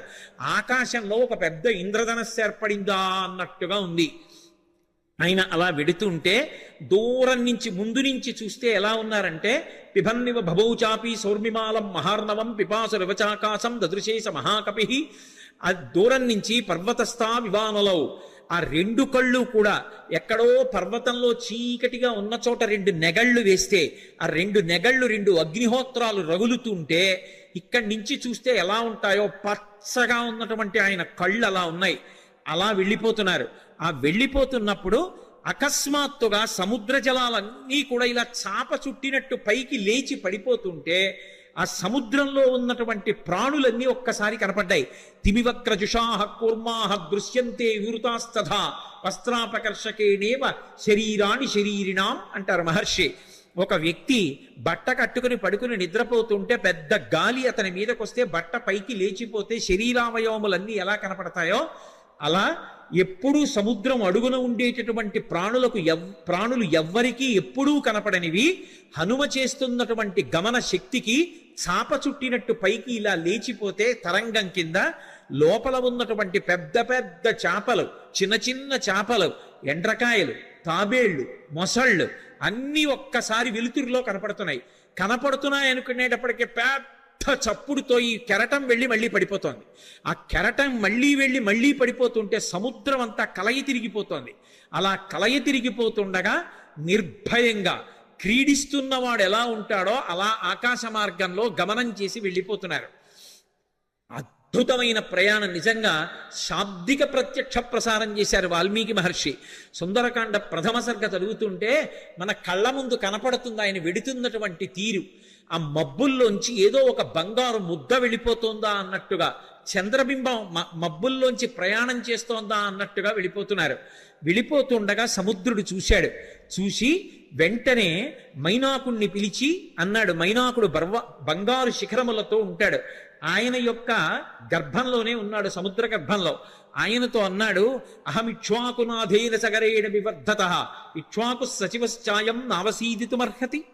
ఇది రామాయణం చదువుకున్నటువంటి జాతి యొక్క లక్షణాన్ని మహర్షి జ్ఞాపకం చేస్తున్నారు.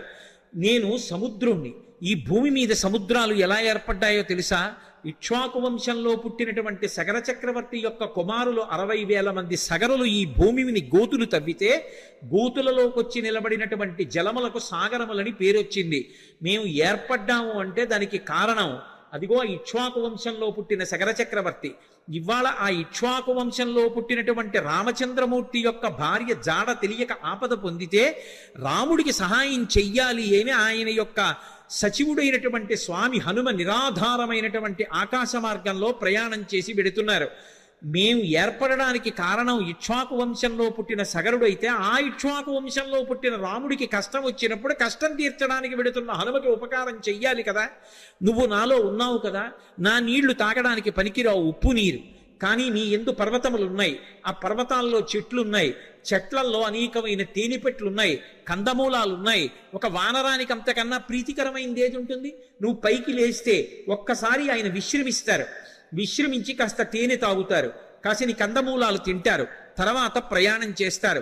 అటువంటి మహానుభావుడు ఎడుతున్నప్పుడు మనం ఆయనకి కించిత్ ఉపకారం చెయ్యకపోతే ఎంత దోషం చేసినట్టు.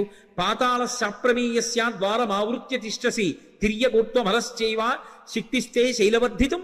నువ్వు ఈ సముద్రంలో పడిపోయినప్పుడు పాతాళలోకం నుంచి రాక్షసులు పైకొచ్చేటటువంటి బిలానికి అడ్డంగా పడ్డావు ద్వారానికి, కాబట్టి రాక్షసులు పైకి రాలేరు. కానీ నీకు ఒక శక్తి ఉంది, నువ్వు పైకి పెరగలవు, పక్కలకి పెరగలవు, కిందకి వెళ్ళగలవు. కాబట్టి పైకి లే, స్వామి హనుమ వస్తున్నారు, తొందరగా లే. ఎందుకో తెలుసా?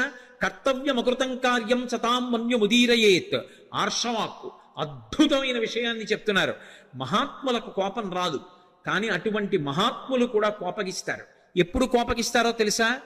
చెయ్యవలసిన పని చెయ్యడం కాదు, చెయ్యవలసిన పని చెయ్యవలసిన సమయానికి చెయ్యకపోతే మహాత్ములకు కూడా ఆగ్రహం వస్తుంది. అందుకని ఆయన దాటిపోక ముందు నువ్వు లేవాలి.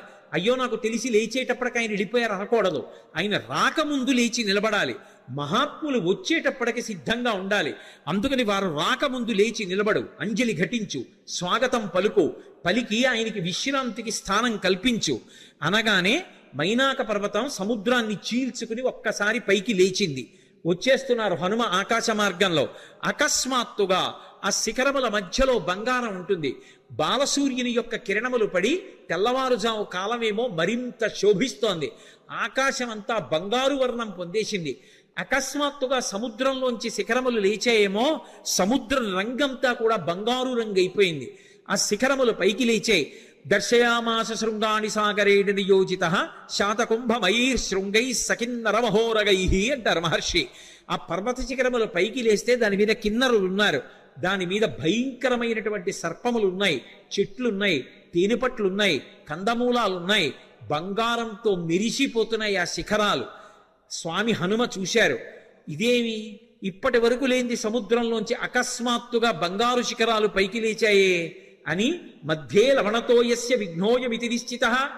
అకస్మాత్తుగా సముద్రంలోంచి బంగారు శిఖరాలు పైకి లేచాయంటే ఇది నేను చేస్తున్నటువంటి పనికి, నేను వెడుతున్న కార్యానికి విఘ్నం, నేను ఆగకూడదు అని వరసాపాతయామాస జీమూత వివమారుత. తన వక్షస్థలంతో కొట్టారు శిఖరాల్ని. అవి చూర్ణములై పొడి అయిపోయి పడిపోయాయి. సముద్రంలో పడిపోగానే ఒక్కసారి మైనాకుడు పురుష రూపాన్ని దాల్చి నిలబడ్డాడు. అంతరిక్ష స్థిత శ్రీమాన్ ఇదం వచనమబ్రవీత్. ఆకాశంలో నిలబడి స్వామి హనుమతో మాట్లాడుతున్నాడు. మహానుభావ, కృతీచ ప్రతికర్తవ్యం దేశధర్మ సనాతన సోయం తత్ ప్రతికారార్థి తత్వ సమ్మానమర్హతి అతిథి కిల పూజార్హ ప్రకృతోపి విజానత. ఈ జాతికి ఒక లక్షణం ఉంది, ఉపకారం చేసిన వాడికి ప్రత్యుపకారం చెయ్యాలి.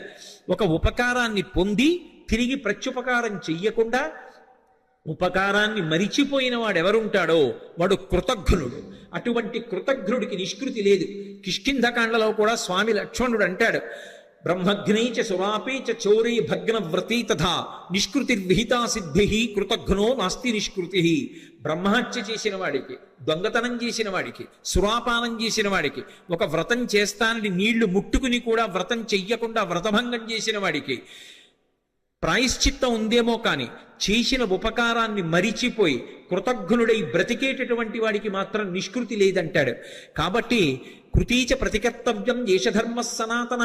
ఉపకారం చేసిన వాడికి ఉపకారం చెయ్యొద్దు.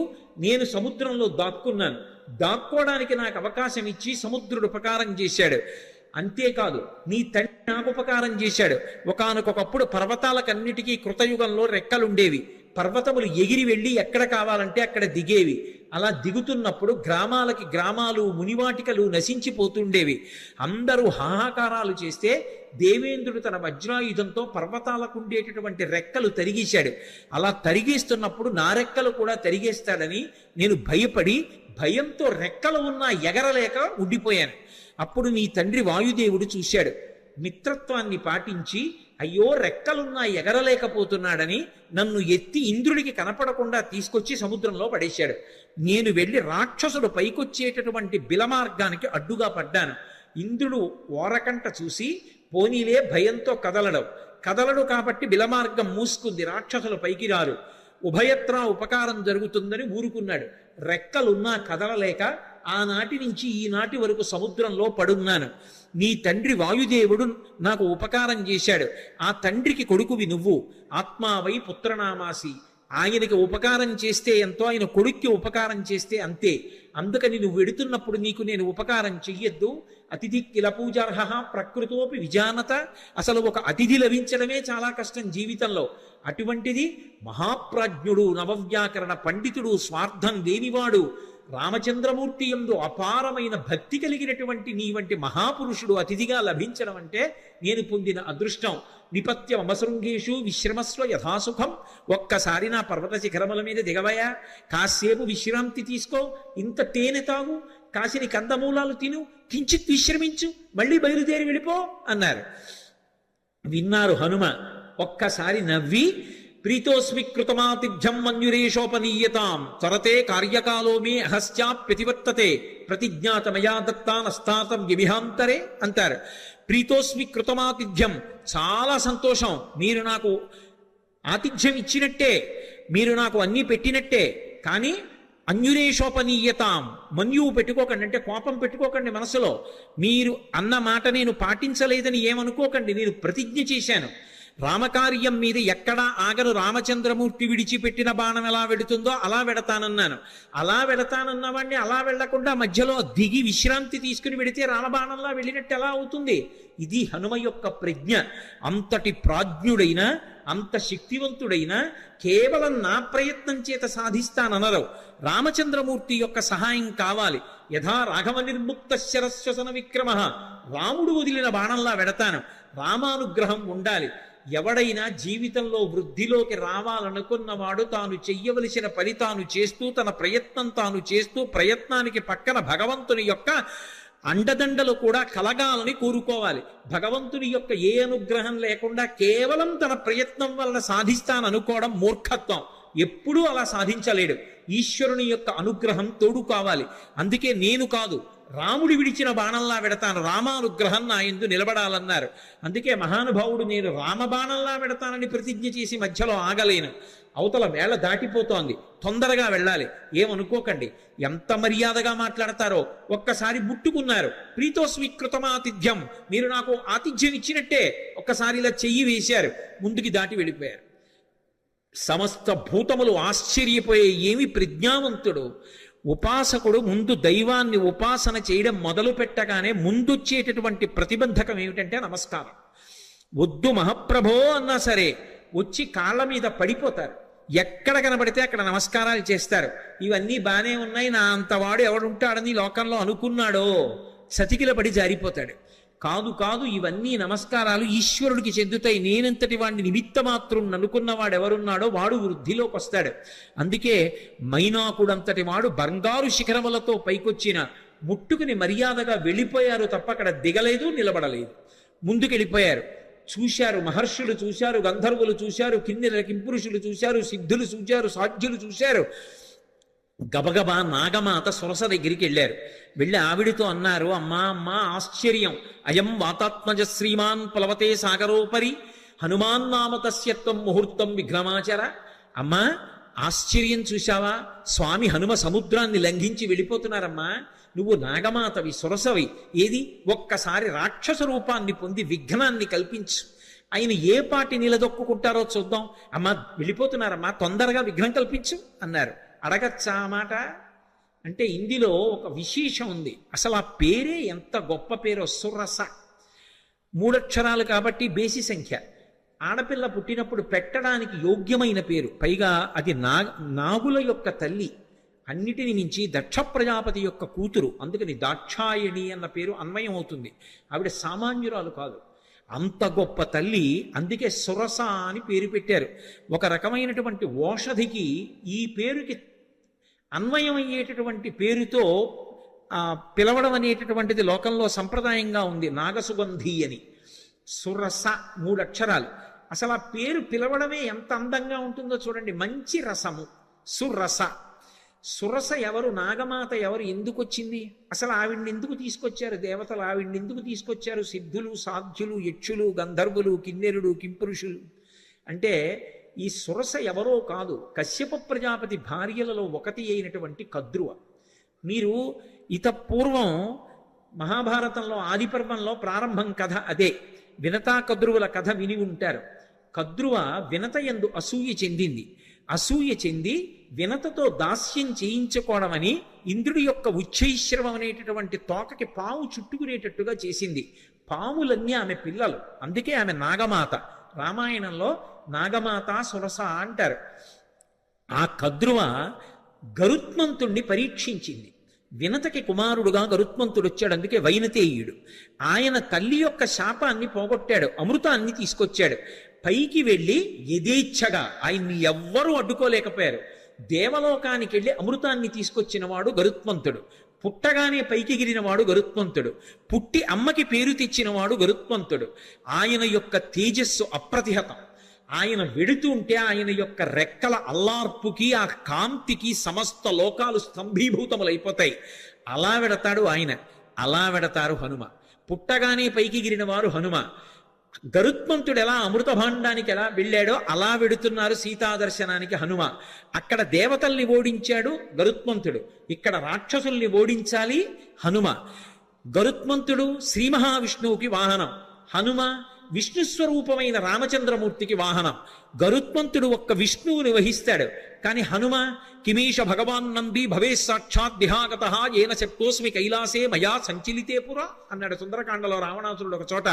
సాక్షాత్ నందీశ్వరుడిలా కనపడతారు. అందుకని నందీశ్వరుడే శివుణ్ణి వహిస్తారు. గరుత్మంత స్వరూపంలా తాను కూడా శ్రీ మహావిష్ణువుని రామచంద్రమూర్తిని వహిస్తారు. అందుకని గరుత్మంతుడు వాహనం, హనుమ వాహనం. అందుకే ఇప్పటికే హనుమద్వాహనం అని లోకంలో వాహనాలు తిరుగుతున్నప్పుడు హనుమద్వాహనం మీద కూడా పెడతారు స్వామి. కాబట్టి వాహన రీత్యా ఇద్దరు అభిన్నులు. తల్లికి కీర్తి తేవడంలో అభిన్నులు, తల్లికి కలిగినటువంటి ఇబ్బందిని తొలగించడంలో అభిన్నులు. ఇక్కడ సీతమ్మ తల్లి తల్లితో సమానం. ఆ తల్లిని ఆ చెర నుంచి విడిపించాలి, అందుకు వెడుతున్నారు. ఆయన అమృతం తెచ్చాడు. ఈయన సీతమ్మ జాడ అన్న అమృతాన్ని తెచ్చి వానరుల్ని, రాముణ్ణి, సీతమ్మని సంతోషపెడతారు. ఆయన చేసిన కార్యం, ఈయన చేసిన కార్యం ఒక్కలాంటివి. గరుత్మంతుడికి ఏ వేగం ఉందో హనుమకి ఆ వేగం ఉంది. అందుకే తరచుగా ఆయన తోకని గరుత్మంతుని నోటితో పావుతో పోలుస్తారు. పైగా ఆయన బయలుదేరేటప్పుడు కూడా అందుకే సుపర్ణ వివచాత్మానం మేనీస కపికుంజరహ అంటారు మహర్షి. తనని తాను గరుత్మంతునిగా భావించుకున్నారు, ఎందుకంటే ఇద్దరు అభిన్నులు కనుక. గరుత్మంతుణ్ణి పరీక్ష పెట్టినటువంటి కద్రువ మాత్రమే హనుమని కూడా పరీక్ష చెయ్యడానికి యోగ్యురాలు. ఆ శక్తి ఆవిడికే ఉంది. అందుకే దేవతలు నాగమాత అయినటువంటి కద్రువ దగ్గరికి వెళ్ళారు. కద్రువకి మారు పేరు సురస. ఆ కద్రువే ఒకానొకప్పుడు అదితి చేత శాపం పొందింది. శాపం పొంది రోహిణీదేవిగా వచ్చింది. ఆ రోహిణీదేవిగా వచ్చినప్పుడు మళ్ళీ బలరాముడికి తెల్లయింది. బలరాముడు ఎవరు? శేషుడు, పాము. అందుకే ఎక్కడున్నా పాములకు తల్లిగానే ఉంటుంది. బలము మిగుల కలగ బలభద్రుడనిలో ఒక రమణుడకుట చేసి రాముడనియో సతికి పుట్టె గర్భ సంకర్షణంబున సంకర్షణుండనడి ఘనుడు సుతుడు అంటారు పోతన గారు భాగవతంలో. శేషుడికి తల్లిగా రోహిణీదేవిగా నందవ్రజంలో ఒకనాడు కృష్ణ భగవానుడి యొక్క అన్నగారికి తల్లి అయింది. ఆ రోహిణీదేవియే కద్రువ. ఆ కద్రువయే సురస. సురస అన్న పేరుతో రాక్షసీ రూపాన్ని పొందింది. అందుకని మాతృస్థానీయ, అమ్మతో సమానురాలు. ఎందుకని అంటే గరుత్మంతునికి పినతల్లి. గరుత్మంతుడు హనుమ అభిన్నులు కాబట్టి గరుత్మంతునికి పినతల్లి, కాబట్టి పినతల్లి తల్లితో సమానం, కాబట్టి మాతృస్థానీయ. రాక్షసీ రూపాన్ని పొందింది.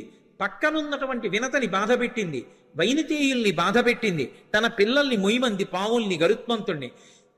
అలా గరుత్మంతుణ్ణి ఎలా శోధించిందో అలా ఇక్కడ హనుమని శోధించాలి. బాధ పెట్టినట్టు కనపడాలి. బాధ పెట్టి హనుమ యొక్క గొప్పతనాన్ని లోకానికి చాటాలి. అక్కడ గరుత్మంతుణ్ణి ఎలా పరీక్షించిందో ఇక్కడ అలా హనుమని పరీక్షించడానికి అధికారం కలిగినటువంటిది కద్రువ ఒక్కతే. అందుకే కద్రువని రాక్షసీ రూపంతో రమ్మన్నారు. కద్రువ రాక్షసీ రూపాన్ని పొంది వస్తే దాని పేరు సురస. కానీ ఆమె దాక్షాయణి, దక్ష ప్రజాపతి కుమార్తె, కశ్యప ప్రజాపతి యొక్క భార్య. అందుకే వినత కద్రువ ఇద్దరూ కూడా దక్ష ప్రజాపతి కుమార్తెలలో వాళ్లే. అందుకని ఆమె రాక్షసీ రూపాన్ని పొంది వచ్చి అడ్డంగా నించుంది. ఇప్పుడు నిలబడితే స్వామి హనుమ వచ్చేస్తున్నారు. ఆయన్ని చూసింది. చూసి ఆవిడంది, నువ్వు ఒక్కసారి నా నోట్లోకి ప్రవేశించు, భక్షయిష్యామి, నేను తినాలనుకుంటున్నాను, ప్రవిష్టోస్మి మమాననం, నా నోట్లోకి నువ్వు రా అంది. తినాలనుకున్న వాళ్ళు తినేస్తారు, అంతేకాని నా నోట్లోకి నువ్వు రా ఏమిటి అంటే పరీక్షిస్తోంది అక్కడ. అంతేకాని సింహిక తినేసినట్లు తినేయాలనుకోవడం ఆవిడ లక్షణం కాదు, శోధించడానికి వచ్చింది. ఇక్కడ వివేకం కావాలి. ఇలా ఎందుకంది ఆ మాట? ప్రవిష్టోస్మి మమాననం అని ఎందుకనాలి? భక్షయిష్యామి, నిన్ను నేను తినేస్తాను, నా నోట్లోకి రా అనరు. తినేయాలనుకున్న వాళ్ళు తినడానికి ఆపేస్తారు వేగాన్ని. ఆపి నోరు తెరిచి పట్టుకుంటారు. ఆవిడ నోరు తెరిచి పట్టుకోవట్లేదు, నోరు తెరిచి రా అంటోంది. ఏమిటి తేడా? ఎందుకని? అది వివేకం అంటే. అది ఉందా హనుమకి? తట్టుకుంటారా రేపు లంకలో? ఇది పరీక్షిస్తున్నారు దేవతలు. వెంటనే ఆయన మహానుభావుడు హనుమ చూశారు. ఇదేదో ప్రతిబంధకం వచ్చిందే, రాక్షసు వచ్చిందే, నోరు తెరిచిందే. ఆయన ఏం బెంగపెట్టుకోలేదు. వెంటనే ప్రహృష్టవదన శ్రీమాన్ ఇదం వచనమబ్రవీత్. ఆయన ముఖంలో సంతోషం అలాగే ఉంది. ఉపాసన చేసేవాడు దైవాన్ని చేరాలనుకునేవాడికి అనేకమైన కష్టాలు వస్తాయి. ఒక్కొక్కసారి సన్మానాలు వస్తాయి, ఒక్కొక్కసారి పెద్దవాళ్లతో పరిచయాలు వస్తాయి, ఒక్కొక్కసారి ఎంతటి వాళ్ళు నమస్కారం చేస్తారు, ఒక్కొక్కసారి ఎవడో రాళ్లు విసురుతాడు. ఆ రాళ్లు విసిరాడని బెంగపెట్టుకోకూడదు, పువ్వులు జల్లారని పొంగిపోకూడదు. రెండిటికీ తట్టుకోవాలి. సురస వచ్చి ఎదురుగుండా నిలబడింది రాక్షసీ రూపంలో.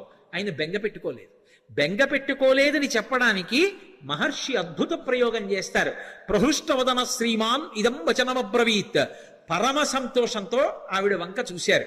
చూసి రామకథ చెప్తారు. హనుమ సుందరకాండలో 1కి 10 మాటలు రామకథ చెప్తారు, అందుకు వింటారు సుందరకాండ. కానీ చెప్పేటప్పుడు మళ్ళీ మొత్తం కథంతా చెప్పరు. ఎక్కడ ఎలా చెప్పాలో అలాగే చెప్తారంతే. ఒక్కొక్క చోట సంక్షిప్తంగా చెప్తారు. ఈ పరిస్థితుల్లో రామకథ వివరంగా చెప్పడం కుదరదు. అందుకే ఎంత సంక్షిప్తంగా చెప్పారంటే, రామో దాశరథిర్నామ ప్రవిష్టో దండకాననం లక్ష్మణైన సహభ్రాత వైదేహ్యా చాపిభార్యయా అథవా మైథిలీం దృష్ట్వా రామంచా కృష్ణకారిణం ఆగమిష్యామితే వక్త్రం సత్యం ప్రతిశృణోమితే అన్నారు. అమ్మా, దశరథ మహారాజు గారి కొడుకు రామచంద్రమూర్తి సీతమ్మతో కలిసి తండ్రిని సత్యమునందు నిలబెట్టడానికి అరణ్యవాసానికి వస్తే రాముడి భార్య అయిన సీతమ్మని రావణుడన్న రాక్షసుడు అపహరించాడమ్మా. ఆ సీతమ్మ జాడ కనిపెట్టడానికి వెడుతున్నాను. ఒక్కసారి సీతమ్మ జాడ తెలుసుకుని రామచంద్రమూర్తికి చెప్పి వచ్చి నీ నోట్లోకి వచ్చేస్తాను, నన్ను మన్నించమ్మా, వదిలిపెట్టు అన్నారు.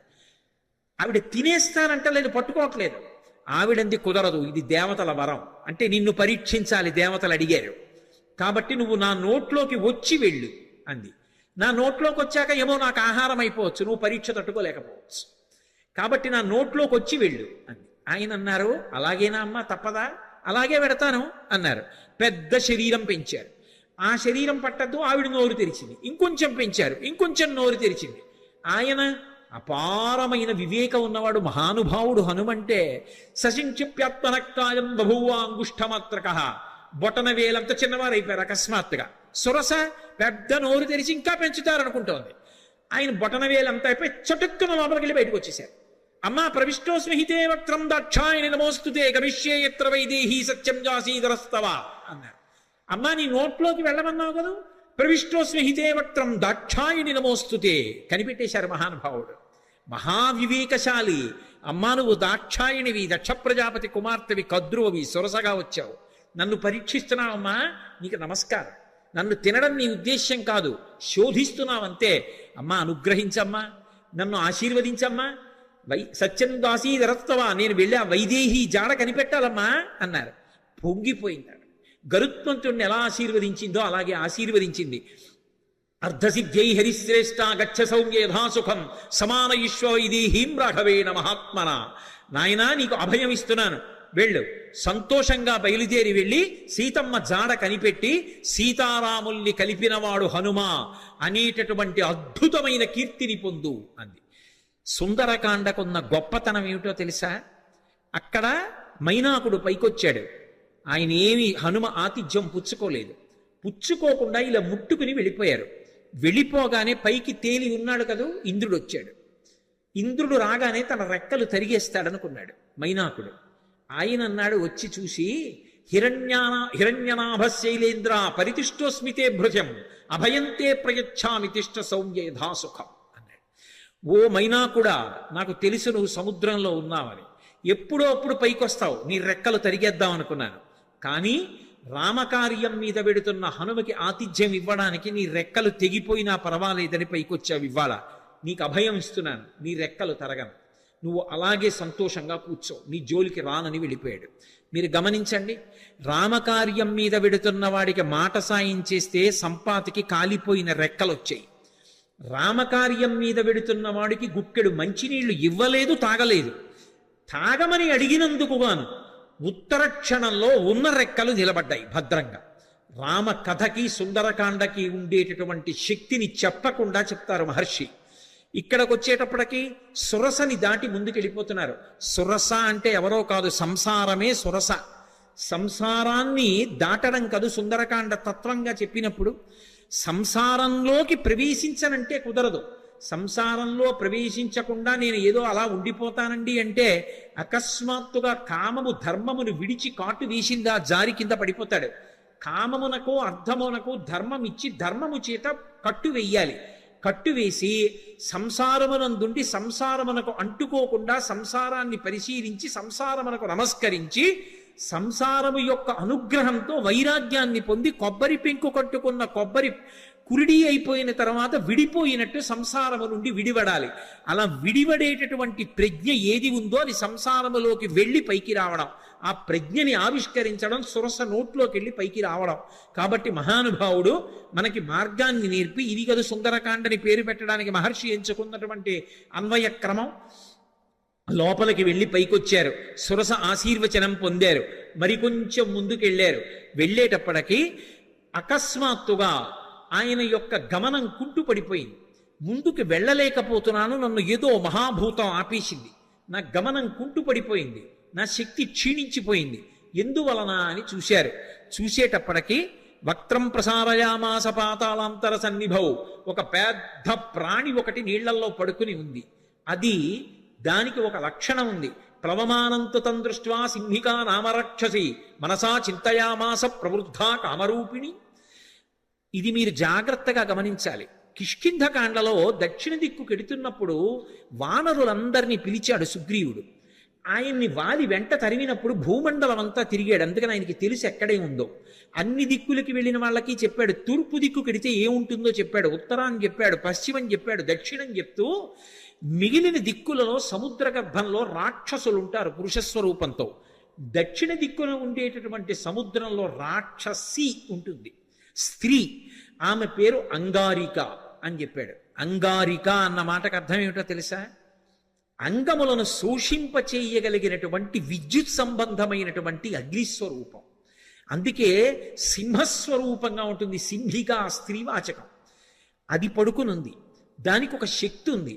అది చూసిందనుకోండి, ఆ చూసిన శక్తి చేత ఆపేస్తుంది, అవతల వాళ్ళ యొక్క శక్తి తనకి లాగేస్తుంది. అంత గొప్ప శక్తి సింహికది. అది లాగేసింది హనుమ యొక్క శక్తిని. ఆయన శక్తి కుంటుపడిపోయింది, ముందుకు వెళ్ళలేకపోయారు. ఆగిపోయి కిందకి చూశారు. ఏమి ఆపింది నన్ను అని చూశారు. ఒక్కసారి ఊర్ధ్వమూల మధశ్చైవా వీక్షమాణస్తత కపి దదృశీ మహత్సత్వా ఉద్ధితం లవణాంభసి తదృష్ట్వా చింతయామాస మారుతిం వికృతానినం కపిరాగేన కథితం సత్వమద్భుత దర్శనం. ఓసారి కిందకి చూశారు, పైకి చూశారు, పక్కలకి చూశారు, నీటిలోకి చూశారు. పెద్ద నోటితోటి మహాప్రాణి ఒకటి పడుకునుంది. గమనించారు. ఓ, దీని గురించే సుగ్రీవుడు బయలుదేరే ముందు చెప్పాడు. ఒక మహాప్రాణి దక్షిణ సముద్రంలో కనపడుతుందని చెప్పాడు. అది పైన వెడుతున్న వాణ్ణి కూడా దూరం నుంచి చూసి కూడా వాడి శక్తిని లాగుతుందని చెప్పారు. ఇదేనమాట. దీన్ని ఉపేక్షించకూడదు. ఇది చంపే లక్షణం ఉన్నది. సురస చంపదు, ప్రవేశించి బయటికి వెళ్ళొచ్చు, అనుగ్రహించడానికి వస్తుంది. సంసారం చంపేయడానికి రాదు. సంసారాన్ని సక్రమంగా వినియోగించుకోగలిగిన వాడు ధర్మం చేత అర్ధకామములను ముడివేసి చక్కటి వైరాగ్యాన్ని పొంది వానప్రస్థుగా మిగిలిపోయి ఈశ్వరుడికి దగ్గరవుతాడు. సంసారాన్ని ఉపయోగించుకోలేని వాడు సంసారం పెట్టిన పరీక్షకి లొంగలేక ఇది నేననుకుని బరువు పెంచుకుని సంసారమునందు మగ్నుడైపోతాడు. తట్టుకోగలిగిన వాడు సంసారంలోకి వెళ్ళి కామాన్ని అర్థాన్ని ధర్మంతో ముడిసి తరిస్తాడు. అందుకని అది పరీక్షిస్తుంది, అది అనుగ్రహిస్తుంది. అందుకు నమస్కరించారు. సింహిక అనుగ్రహించదు, చంపేస్తుంది. అందుకని దీన్ని విడిచిపెట్టకూడదనుకున్నారు. వక్త్రం ప్రసారయామాస పాతాళాంతర సన్నిభం సంక్షిప్య ముహురాత్మానం నిష్పపాత మహాబల.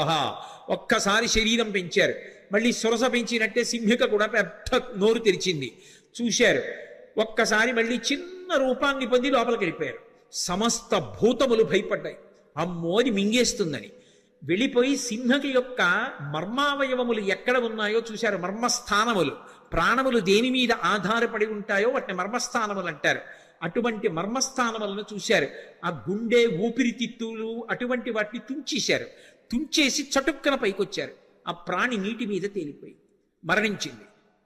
చాలా సంతోషం అనుకున్నారు. పైనుంచి దేవతలు, గంధర్వులు, మహర్షులు అందరూ పుష్పవృష్టి కురిపించారు. బయలుదేరి మహానుభావుడు ముందుకి వెళ్ళిపోతున్నారు. ఈ సింహికా ఘట్టం తత్వత చాలా గొప్ప ఘట్టం. ఎందుకనంటే సముద్రానికి ఒక లక్షణం ఉంటుంది. సముద్రం లోపల బడబాగ్ని ఉంటుంది. ఆ బడబాగ్ని ఉంటుందని మనకి శాస్త్రవాక్కు. అది సంక్షుభితం అవుతుంది.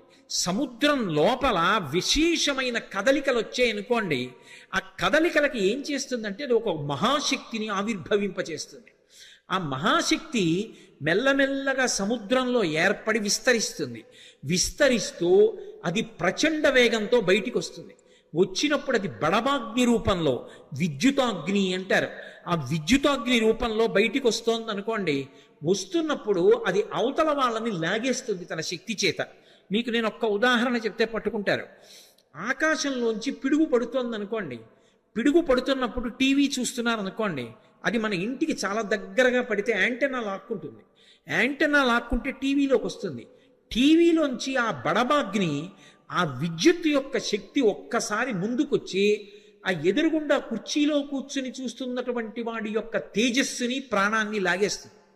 లాగేస్తే కూర్చున్నవాడు కూర్చున్నట్టు శరీరం వదిలేస్తాడు. ఓ 2 సంవత్సరాల క్రితం కాకినాడ పట్టణంలో అలా జరిగింది కూడా ఒకరికి. అది దానికి ఉన్న శక్తి. అది కేవలం చూసి, అంటే దాని యొక్క శక్తి ప్రసరణం చేస్తా ఆపేస్తుంది, లాగేస్తుంది, శక్తిని లాగేసుకుంటుంది. అటువంటి శక్తికి సింహిక అని పేరు. అది రాక్షసీ శక్తి. దాన్ని ఆపడం కుదరదు, దాని లోపలికి వెళ్ళడం కుదరదు. దాన్ని పూజించి పరీక్షించి దాని చేత అనుగ్రహాన్ని పొందడము సాధ్యం కాదు. దాన్ని భంజించాలంతే. అది ఎవరి జోలికి రాలేదు అంటే మహాత్ముల జోలికి రాలేదు. అందుకే మీరు నన్ను బాగా నమ్మండి, పెద్ద పెద్ద పెను తుఫానులు కూడా ఏ ప్రాంతాల జోలికి రావంటే మహాత్ములు ఉన్న జోలికి రావు. అంటే పెను తుఫానులు వచ్చిన చోట మహాత్ములు లేరని నేను సిద్ధాంతాలు చేశానని మీరు అనకూడదు. నేను ఈ మాట ఎందుకు చెప్తున్నానంటే, ద్వైతమత ప్రవర్తకులైనటువంటి వ్యాసరాయల వారు ఒకసారి సముద్రపు ఒడ్డున పెడుతున్నారు. పెద్ద తుఫాను వస్తోంది, ఓడ ఊగిపోతోంది సముద్రంలో, ఇక మునిగిపోవడానికి సిద్ధంగా ఉంది. విదేశస్థుడు ఒక ఆయన ఓడకి నాయకుడిగా ఉన్నాడు. ఇక ఓడ మునిగిపోతుంది. ఆయన దూరంగా ఒడ్డున చూశాడు. కాషాయాంబరవలను ధరించి వెడుతున్నారు మహానుభావుడు. వ్యాసరాయల వారు కాదు, మధ్వాచార్యుల వారు. మధ్వాచార్యుల వారిని చూశాడు. ఈ దేశంలో కాషాయ వస్త్రం కట్టుకుని వెడుతున్న వాళ్ళు అన్నీ విడిచిపెడతారు, కానీ పరమశక్తివంతులై ఉంటారు ఈశ్వరుణ్ణి ఉపాసించి. వాళ్ళ తేజస్సుని, ప్రకృతి యొక్క తేజస్సు రాక్షసీ శక్తిగా మారినా చెనకలేదు. వారిని ముట్టుకోవడం సాధ్యం కాదు. ఈ తుఫాను ఓడని పడగొట్టగలదేమో కానీ ఆయనని మాత్రం చెనకలేదు. దానికి ఆ శక్తి సరిపోదు. ఆయన తేజస్సు ముందు దీని తేజస్సు నిలబడదు. ఆయనే అనుగ్రహించాలని ఓడలోంచి అరిచాడు, రక్షించండి రక్షించండి అని. ఒక్కసారి తిరిగి చూశారు మధ్వాచార్యుల వారు. కరుణార్ద్ర హృదయులు, ఓడ ఊగిపోతోంది. వెంటనే ఆయన తన భుజం మీద ఉన్న బట్ట తీసి ఇలా ఊపారు. ఊపి ఆగో అన్నారు. ఆగిపోయింది తుఫాను, ఓడ నిలబడింది. అతను పడవలో ఒడ్డుకొచ్చాడు. మధ్వాచార్యుల వారి కాళ్ళ మీద పడి, మీరు ఒక్క మాట అంటే తుఫాన్ ఆగిపోయింది. విద్యుదాగ్నికి విద్యుదాగ్ని మీరు, మీ తేజస్సు ముందు దాని తేజస్సు నిలబడదు. అందుకే హనుమని చెనకగలిగాయా ఏమైనా? మహాత్ముల్ని చెనకలేవు ప్రకృతి శక్తులు కూడా. అందుకే నేను మిమ్మల్ని ఆహ్వానిస్తున్నాను, ఒక్కసారి నా ఓడలోకి రండి, ఒక్క వస్తువు ఏదో ఒకటి తీసుకోండి అన్నారు. అది భగవంతుడు చేసిన పరీక్ష. ఆయన పడవలో వెళ్ళి ఓడలోకి ఎక్కారు. ఒక పెద్ద చందన దుంగ కనపడింది. ఇది ఎందుకు తీసుకెడుతున్నామని అడిగారు. ఏమో నాకు తెలియదు, చందనపు పెద్ద ముద్ద, ఇది పట్టుకెడదామనిపించి ఓడలో పెట్టుకున్నానన్నాడు. ఈ చందనపు ముద్ద నాకు ఇచ్చేయమన్నారు. తీసుకెళ్ళి ఉడుపి క్షేత్రంలో ఇప్పుడు ఎక్కడైతే ద్వైతమతం ఉందో అక్కడికి తీసుకెళ్ళి కోనేటిలో కడిగారు. ఆ లోపల కృష్ణ పరమాత్మ యొక్క మూర్తి బయటికి వచ్చింది. అది ఎక్కడిది అంటే, రుక్మిణీదేవితో కృష్ణ పరమాత్మకి కళ్యాణం అయిపోయిన తరువాత ఒకప్పుడు రుక్మిణీదేవి కోరుకుంది, కృష్ణ నీ బాల్య క్రీడలు చాలా గొప్పగా చెప్తారు, పెద్దవాడి అయిపోయిన తర్వాత అంతా కూడా రాజకీయంతో రాయబారాలు నడిపావు, కానీ నీ బాల్య చేష్టలు బాగుంటాయంటారు.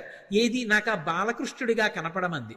ఆయన దేవశిల్పిని పిలిపించి తన యొక్క బాలకృష్ణుడి విగ్రహం తానే చెక్కించాడు. చెక్కించిన మూర్తిని రుక్మిణీదేవికి ప్రసాదించాడు. కాలగమనంలో, అది కలియుగంలో ఉడిపి క్షేత్రం దగ్గరలో సముద్రం దగ్గర ఉండిపోతే చందనపు ముద్దలో ఉండిపోయింది. దాన్ని తీసుకెళ్ళిపోతున్నారు విదేశాలకి. అది మధ్వాచార్యుల వారి దృష్టిని ఆకర్షించింది. ఆ మూర్తిని కడిగి తీసుకొచ్చి ప్రతిష్ఠ చేశారు. అందుకే ఇప్పటికీ ఉడిపి క్షేత్రంలో అలంకారం అర్చకులు చెయ్యరు. పీఠాధిపతి వెళ్ళి కూర్చుని ధ్యానం చేస్తారు. ధ్యానం చేస్తే మనసులో కృష్ణ పరమాత్మ కనపడతాడు. కనపడి తాను ఆ రోజున ఎలా అలంకారం పొందాలనుకుంటున్నాడో కనపడి ఓసారి కదులుతూ ఆడి చూపిస్తాడు. వెంటనే పీఠాధిపతులు చెప్తారు, ఇవాళ ఇలా అలంకారం అవ్వాలని. తెర వేసి అలంకారం చేసి తెర తీస్తారు. ఆ అలంకారంలో దర్శనమిస్తాడు. మహానుభావుడైనటువంటి మధ్వాచార్యుల వారి యొక్క ఉత్తరీయం ఊపినంత మాత్రం చేత ఒక తుఫాను ఆగిపోయిందే. ఈ దేశంలో ఉపాసకులు, ఉపాసనా బలం ఉన్నవాళ్ళు ఎంతటి శక్తివంతులో చెప్పడానికి ఇంతకన్నా ప్రమాణం ఇంకొకటి కావాలా? ఉడిపిలో ఇప్పటికీ పూజింపబడుతున్న కృష్ణ భగవానుడు దానికి సాక్ష్యం కాదా? మహానుభావుడు, నవవ్యాకరణ పండితుడు, సూర్యుని యొక్క శిష్యుడు, వాయుపుత్రుడు, బ్రహ్మగారి వరం పొందినవాడు, అపారమైనటువంటి తపశ్శక్తి సంపన్నుడు, విజితేంద్రియుడు, అటువంటి స్వామి హనుమని తుపాను చెనకగలదా? ఆ సింహికారూపం చెనకగలదా? అందుకే అది ఆయన చేత సంహరింపబడింది.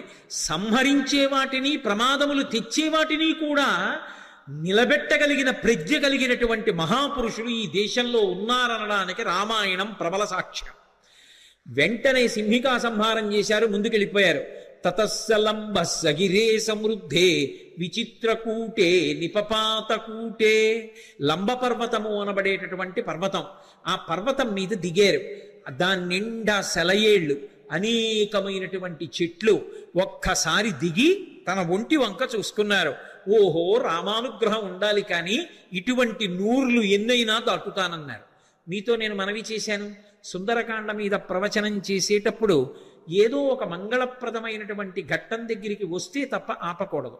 మిగిలినవి నేను సమయం చూసుకుని ఆపగలను, కానీ సుందరకాండ ప్రవచనం అలా చేయడానికి వీల్లేదు.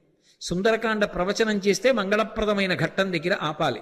అందుకే స్వామి 100 యోజనముల సముద్రాన్ని దాటి ఆవలి ఒడ్డుకి దక్షిణ తీరాన్ని చేరి లంబపర్వతం మీద దిగి సంతోషంగా ఉన్నారు. లంకాపట్టణాన్నంతటినీ చూస్తున్నారు. మొదటి రోజు ఆయన చేసినటువంటి కార్యము సఫలీకృతమైంది అన్న శుభవార్త దగ్గర ఇవాల్టి ప్రవచనాన్ని పూర్తి చేస్తున్నాను. ఈ సందర్భంగా నేను మీతో ఒక మాట మనవి చేయవలసి ఉంటుంది. సుందరకాండలో మొదటి రోజు జరిగేటటువంటి ఘట్టములు పరమశక్తివంతములు, అందులో తిరుగులేదు. ఎందుకంటే మొట్టమొదటి రోజు జరిగేటటువంటి ఉపన్యాసం అంతా కూడా ఇవాళ చెప్పినటువంటిది నేను ఎన్ని సర్గలు చెప్పానో తెలుసా? ఎంతో కష్టపడి ఎన్నో శ్లోకాలు వదిలేసి గబగబా పరిగెడితే ఒక్క సర్గ నేను పూర్తి చేశా. ఒక సర్గ అయింది ఇప్పటికి. అసలు నిజానికి ఒక శ్లోకంలో ఒక పాదం అయితే గొప్ప, అటువంటిది ఒక సర్గ పూర్తి చేశాను. అందుకే సిద్ధి సర్గలు వస్తాయి. సిద్ధి సర్గలు వస్తే పరమశక్తివంతం అంటారు. సుందరకాండ అంతా పారాయణ చేసినా, అంతా విన్నా, సశాస్త్రీయంగా పూజ చేస్తే ఏ ఫలితం వస్తుందో సిద్ధి సర్గ కోసం పెడతారు, సుందరకాండ కోసం. రేపు బహుశః అన్న మాట ఎందుకు అంటున్నానో తెలుసా? నా మీద నాకు కూడా నమ్మకం ఉండదు.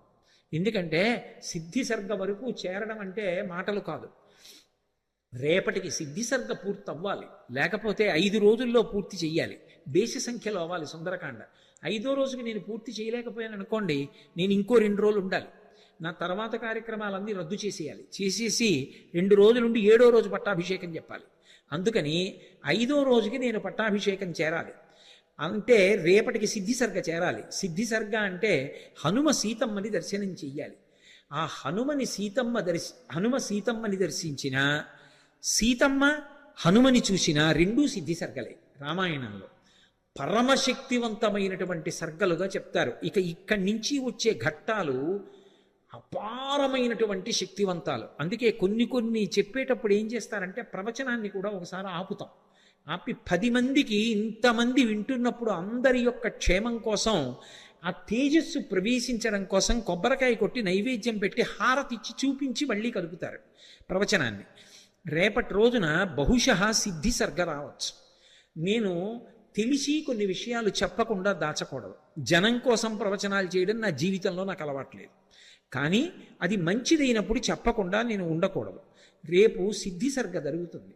సిద్ధి సర్గ అంటే హనుమ సీతమ్మ దర్శనం అవుతుంది. అది పరమాద్భుతమైనటువంటి విశేషం. కానీ 8:30 అవుతోందని వాచీలు చూస్తే నేనేమీ చేయలేను. ఎందుకనంటే నాకు కూడా అంత తేలికైన విషయమేం కాదు. ఎంత అలసట కలుగుతూ ఉంటుందో అన్ని గంటలు మాట్లాడడం అంటే. అయినా ఒక్కొక్కటి చెప్పడమే నా జీవితానికి సార్థక్యం. అంతకన్నా ఏం కావాలి ఈ జీవితానికి అని చెప్పడం తప్ప ఏదో ప్రయోజనం కోసం కాదు. కాబట్టి రేపటి రోజున సిద్ధి సర్గ. అందున విశేషించి రేపటి రోజు ఎటువంటి రోజు? రేపేం వారం? ఏం వారం? శుక్రవారం. శుక్రవారం దేంతో కలిసింది? పౌర్ణమి వెళ్ళిన పాడ్యమి. పౌర్ణమి వెళ్ళిన పాడ్యమి శుభం పలుకుచుండు అని శాస్త్రంలో. అటువంటి పాడ్యమి నాటి శుక్రవార ప్రదోష వేళలో సుందరకాండ చెప్పి సిద్ధి సర్గ పూర్తి చేస్తాను బహుశః, సీతారామ అనుగ్రహంగా, హనుమద్ అనుగ్రహంగా. కాబట్టి రేపు ఖచ్చితంగా 6:30 ప్రవచనం మొదలైపోతుంది. అంటే వీలైతే నేను 5 నిమిషాల ముందు మొదలు పెట్టేస్తాను.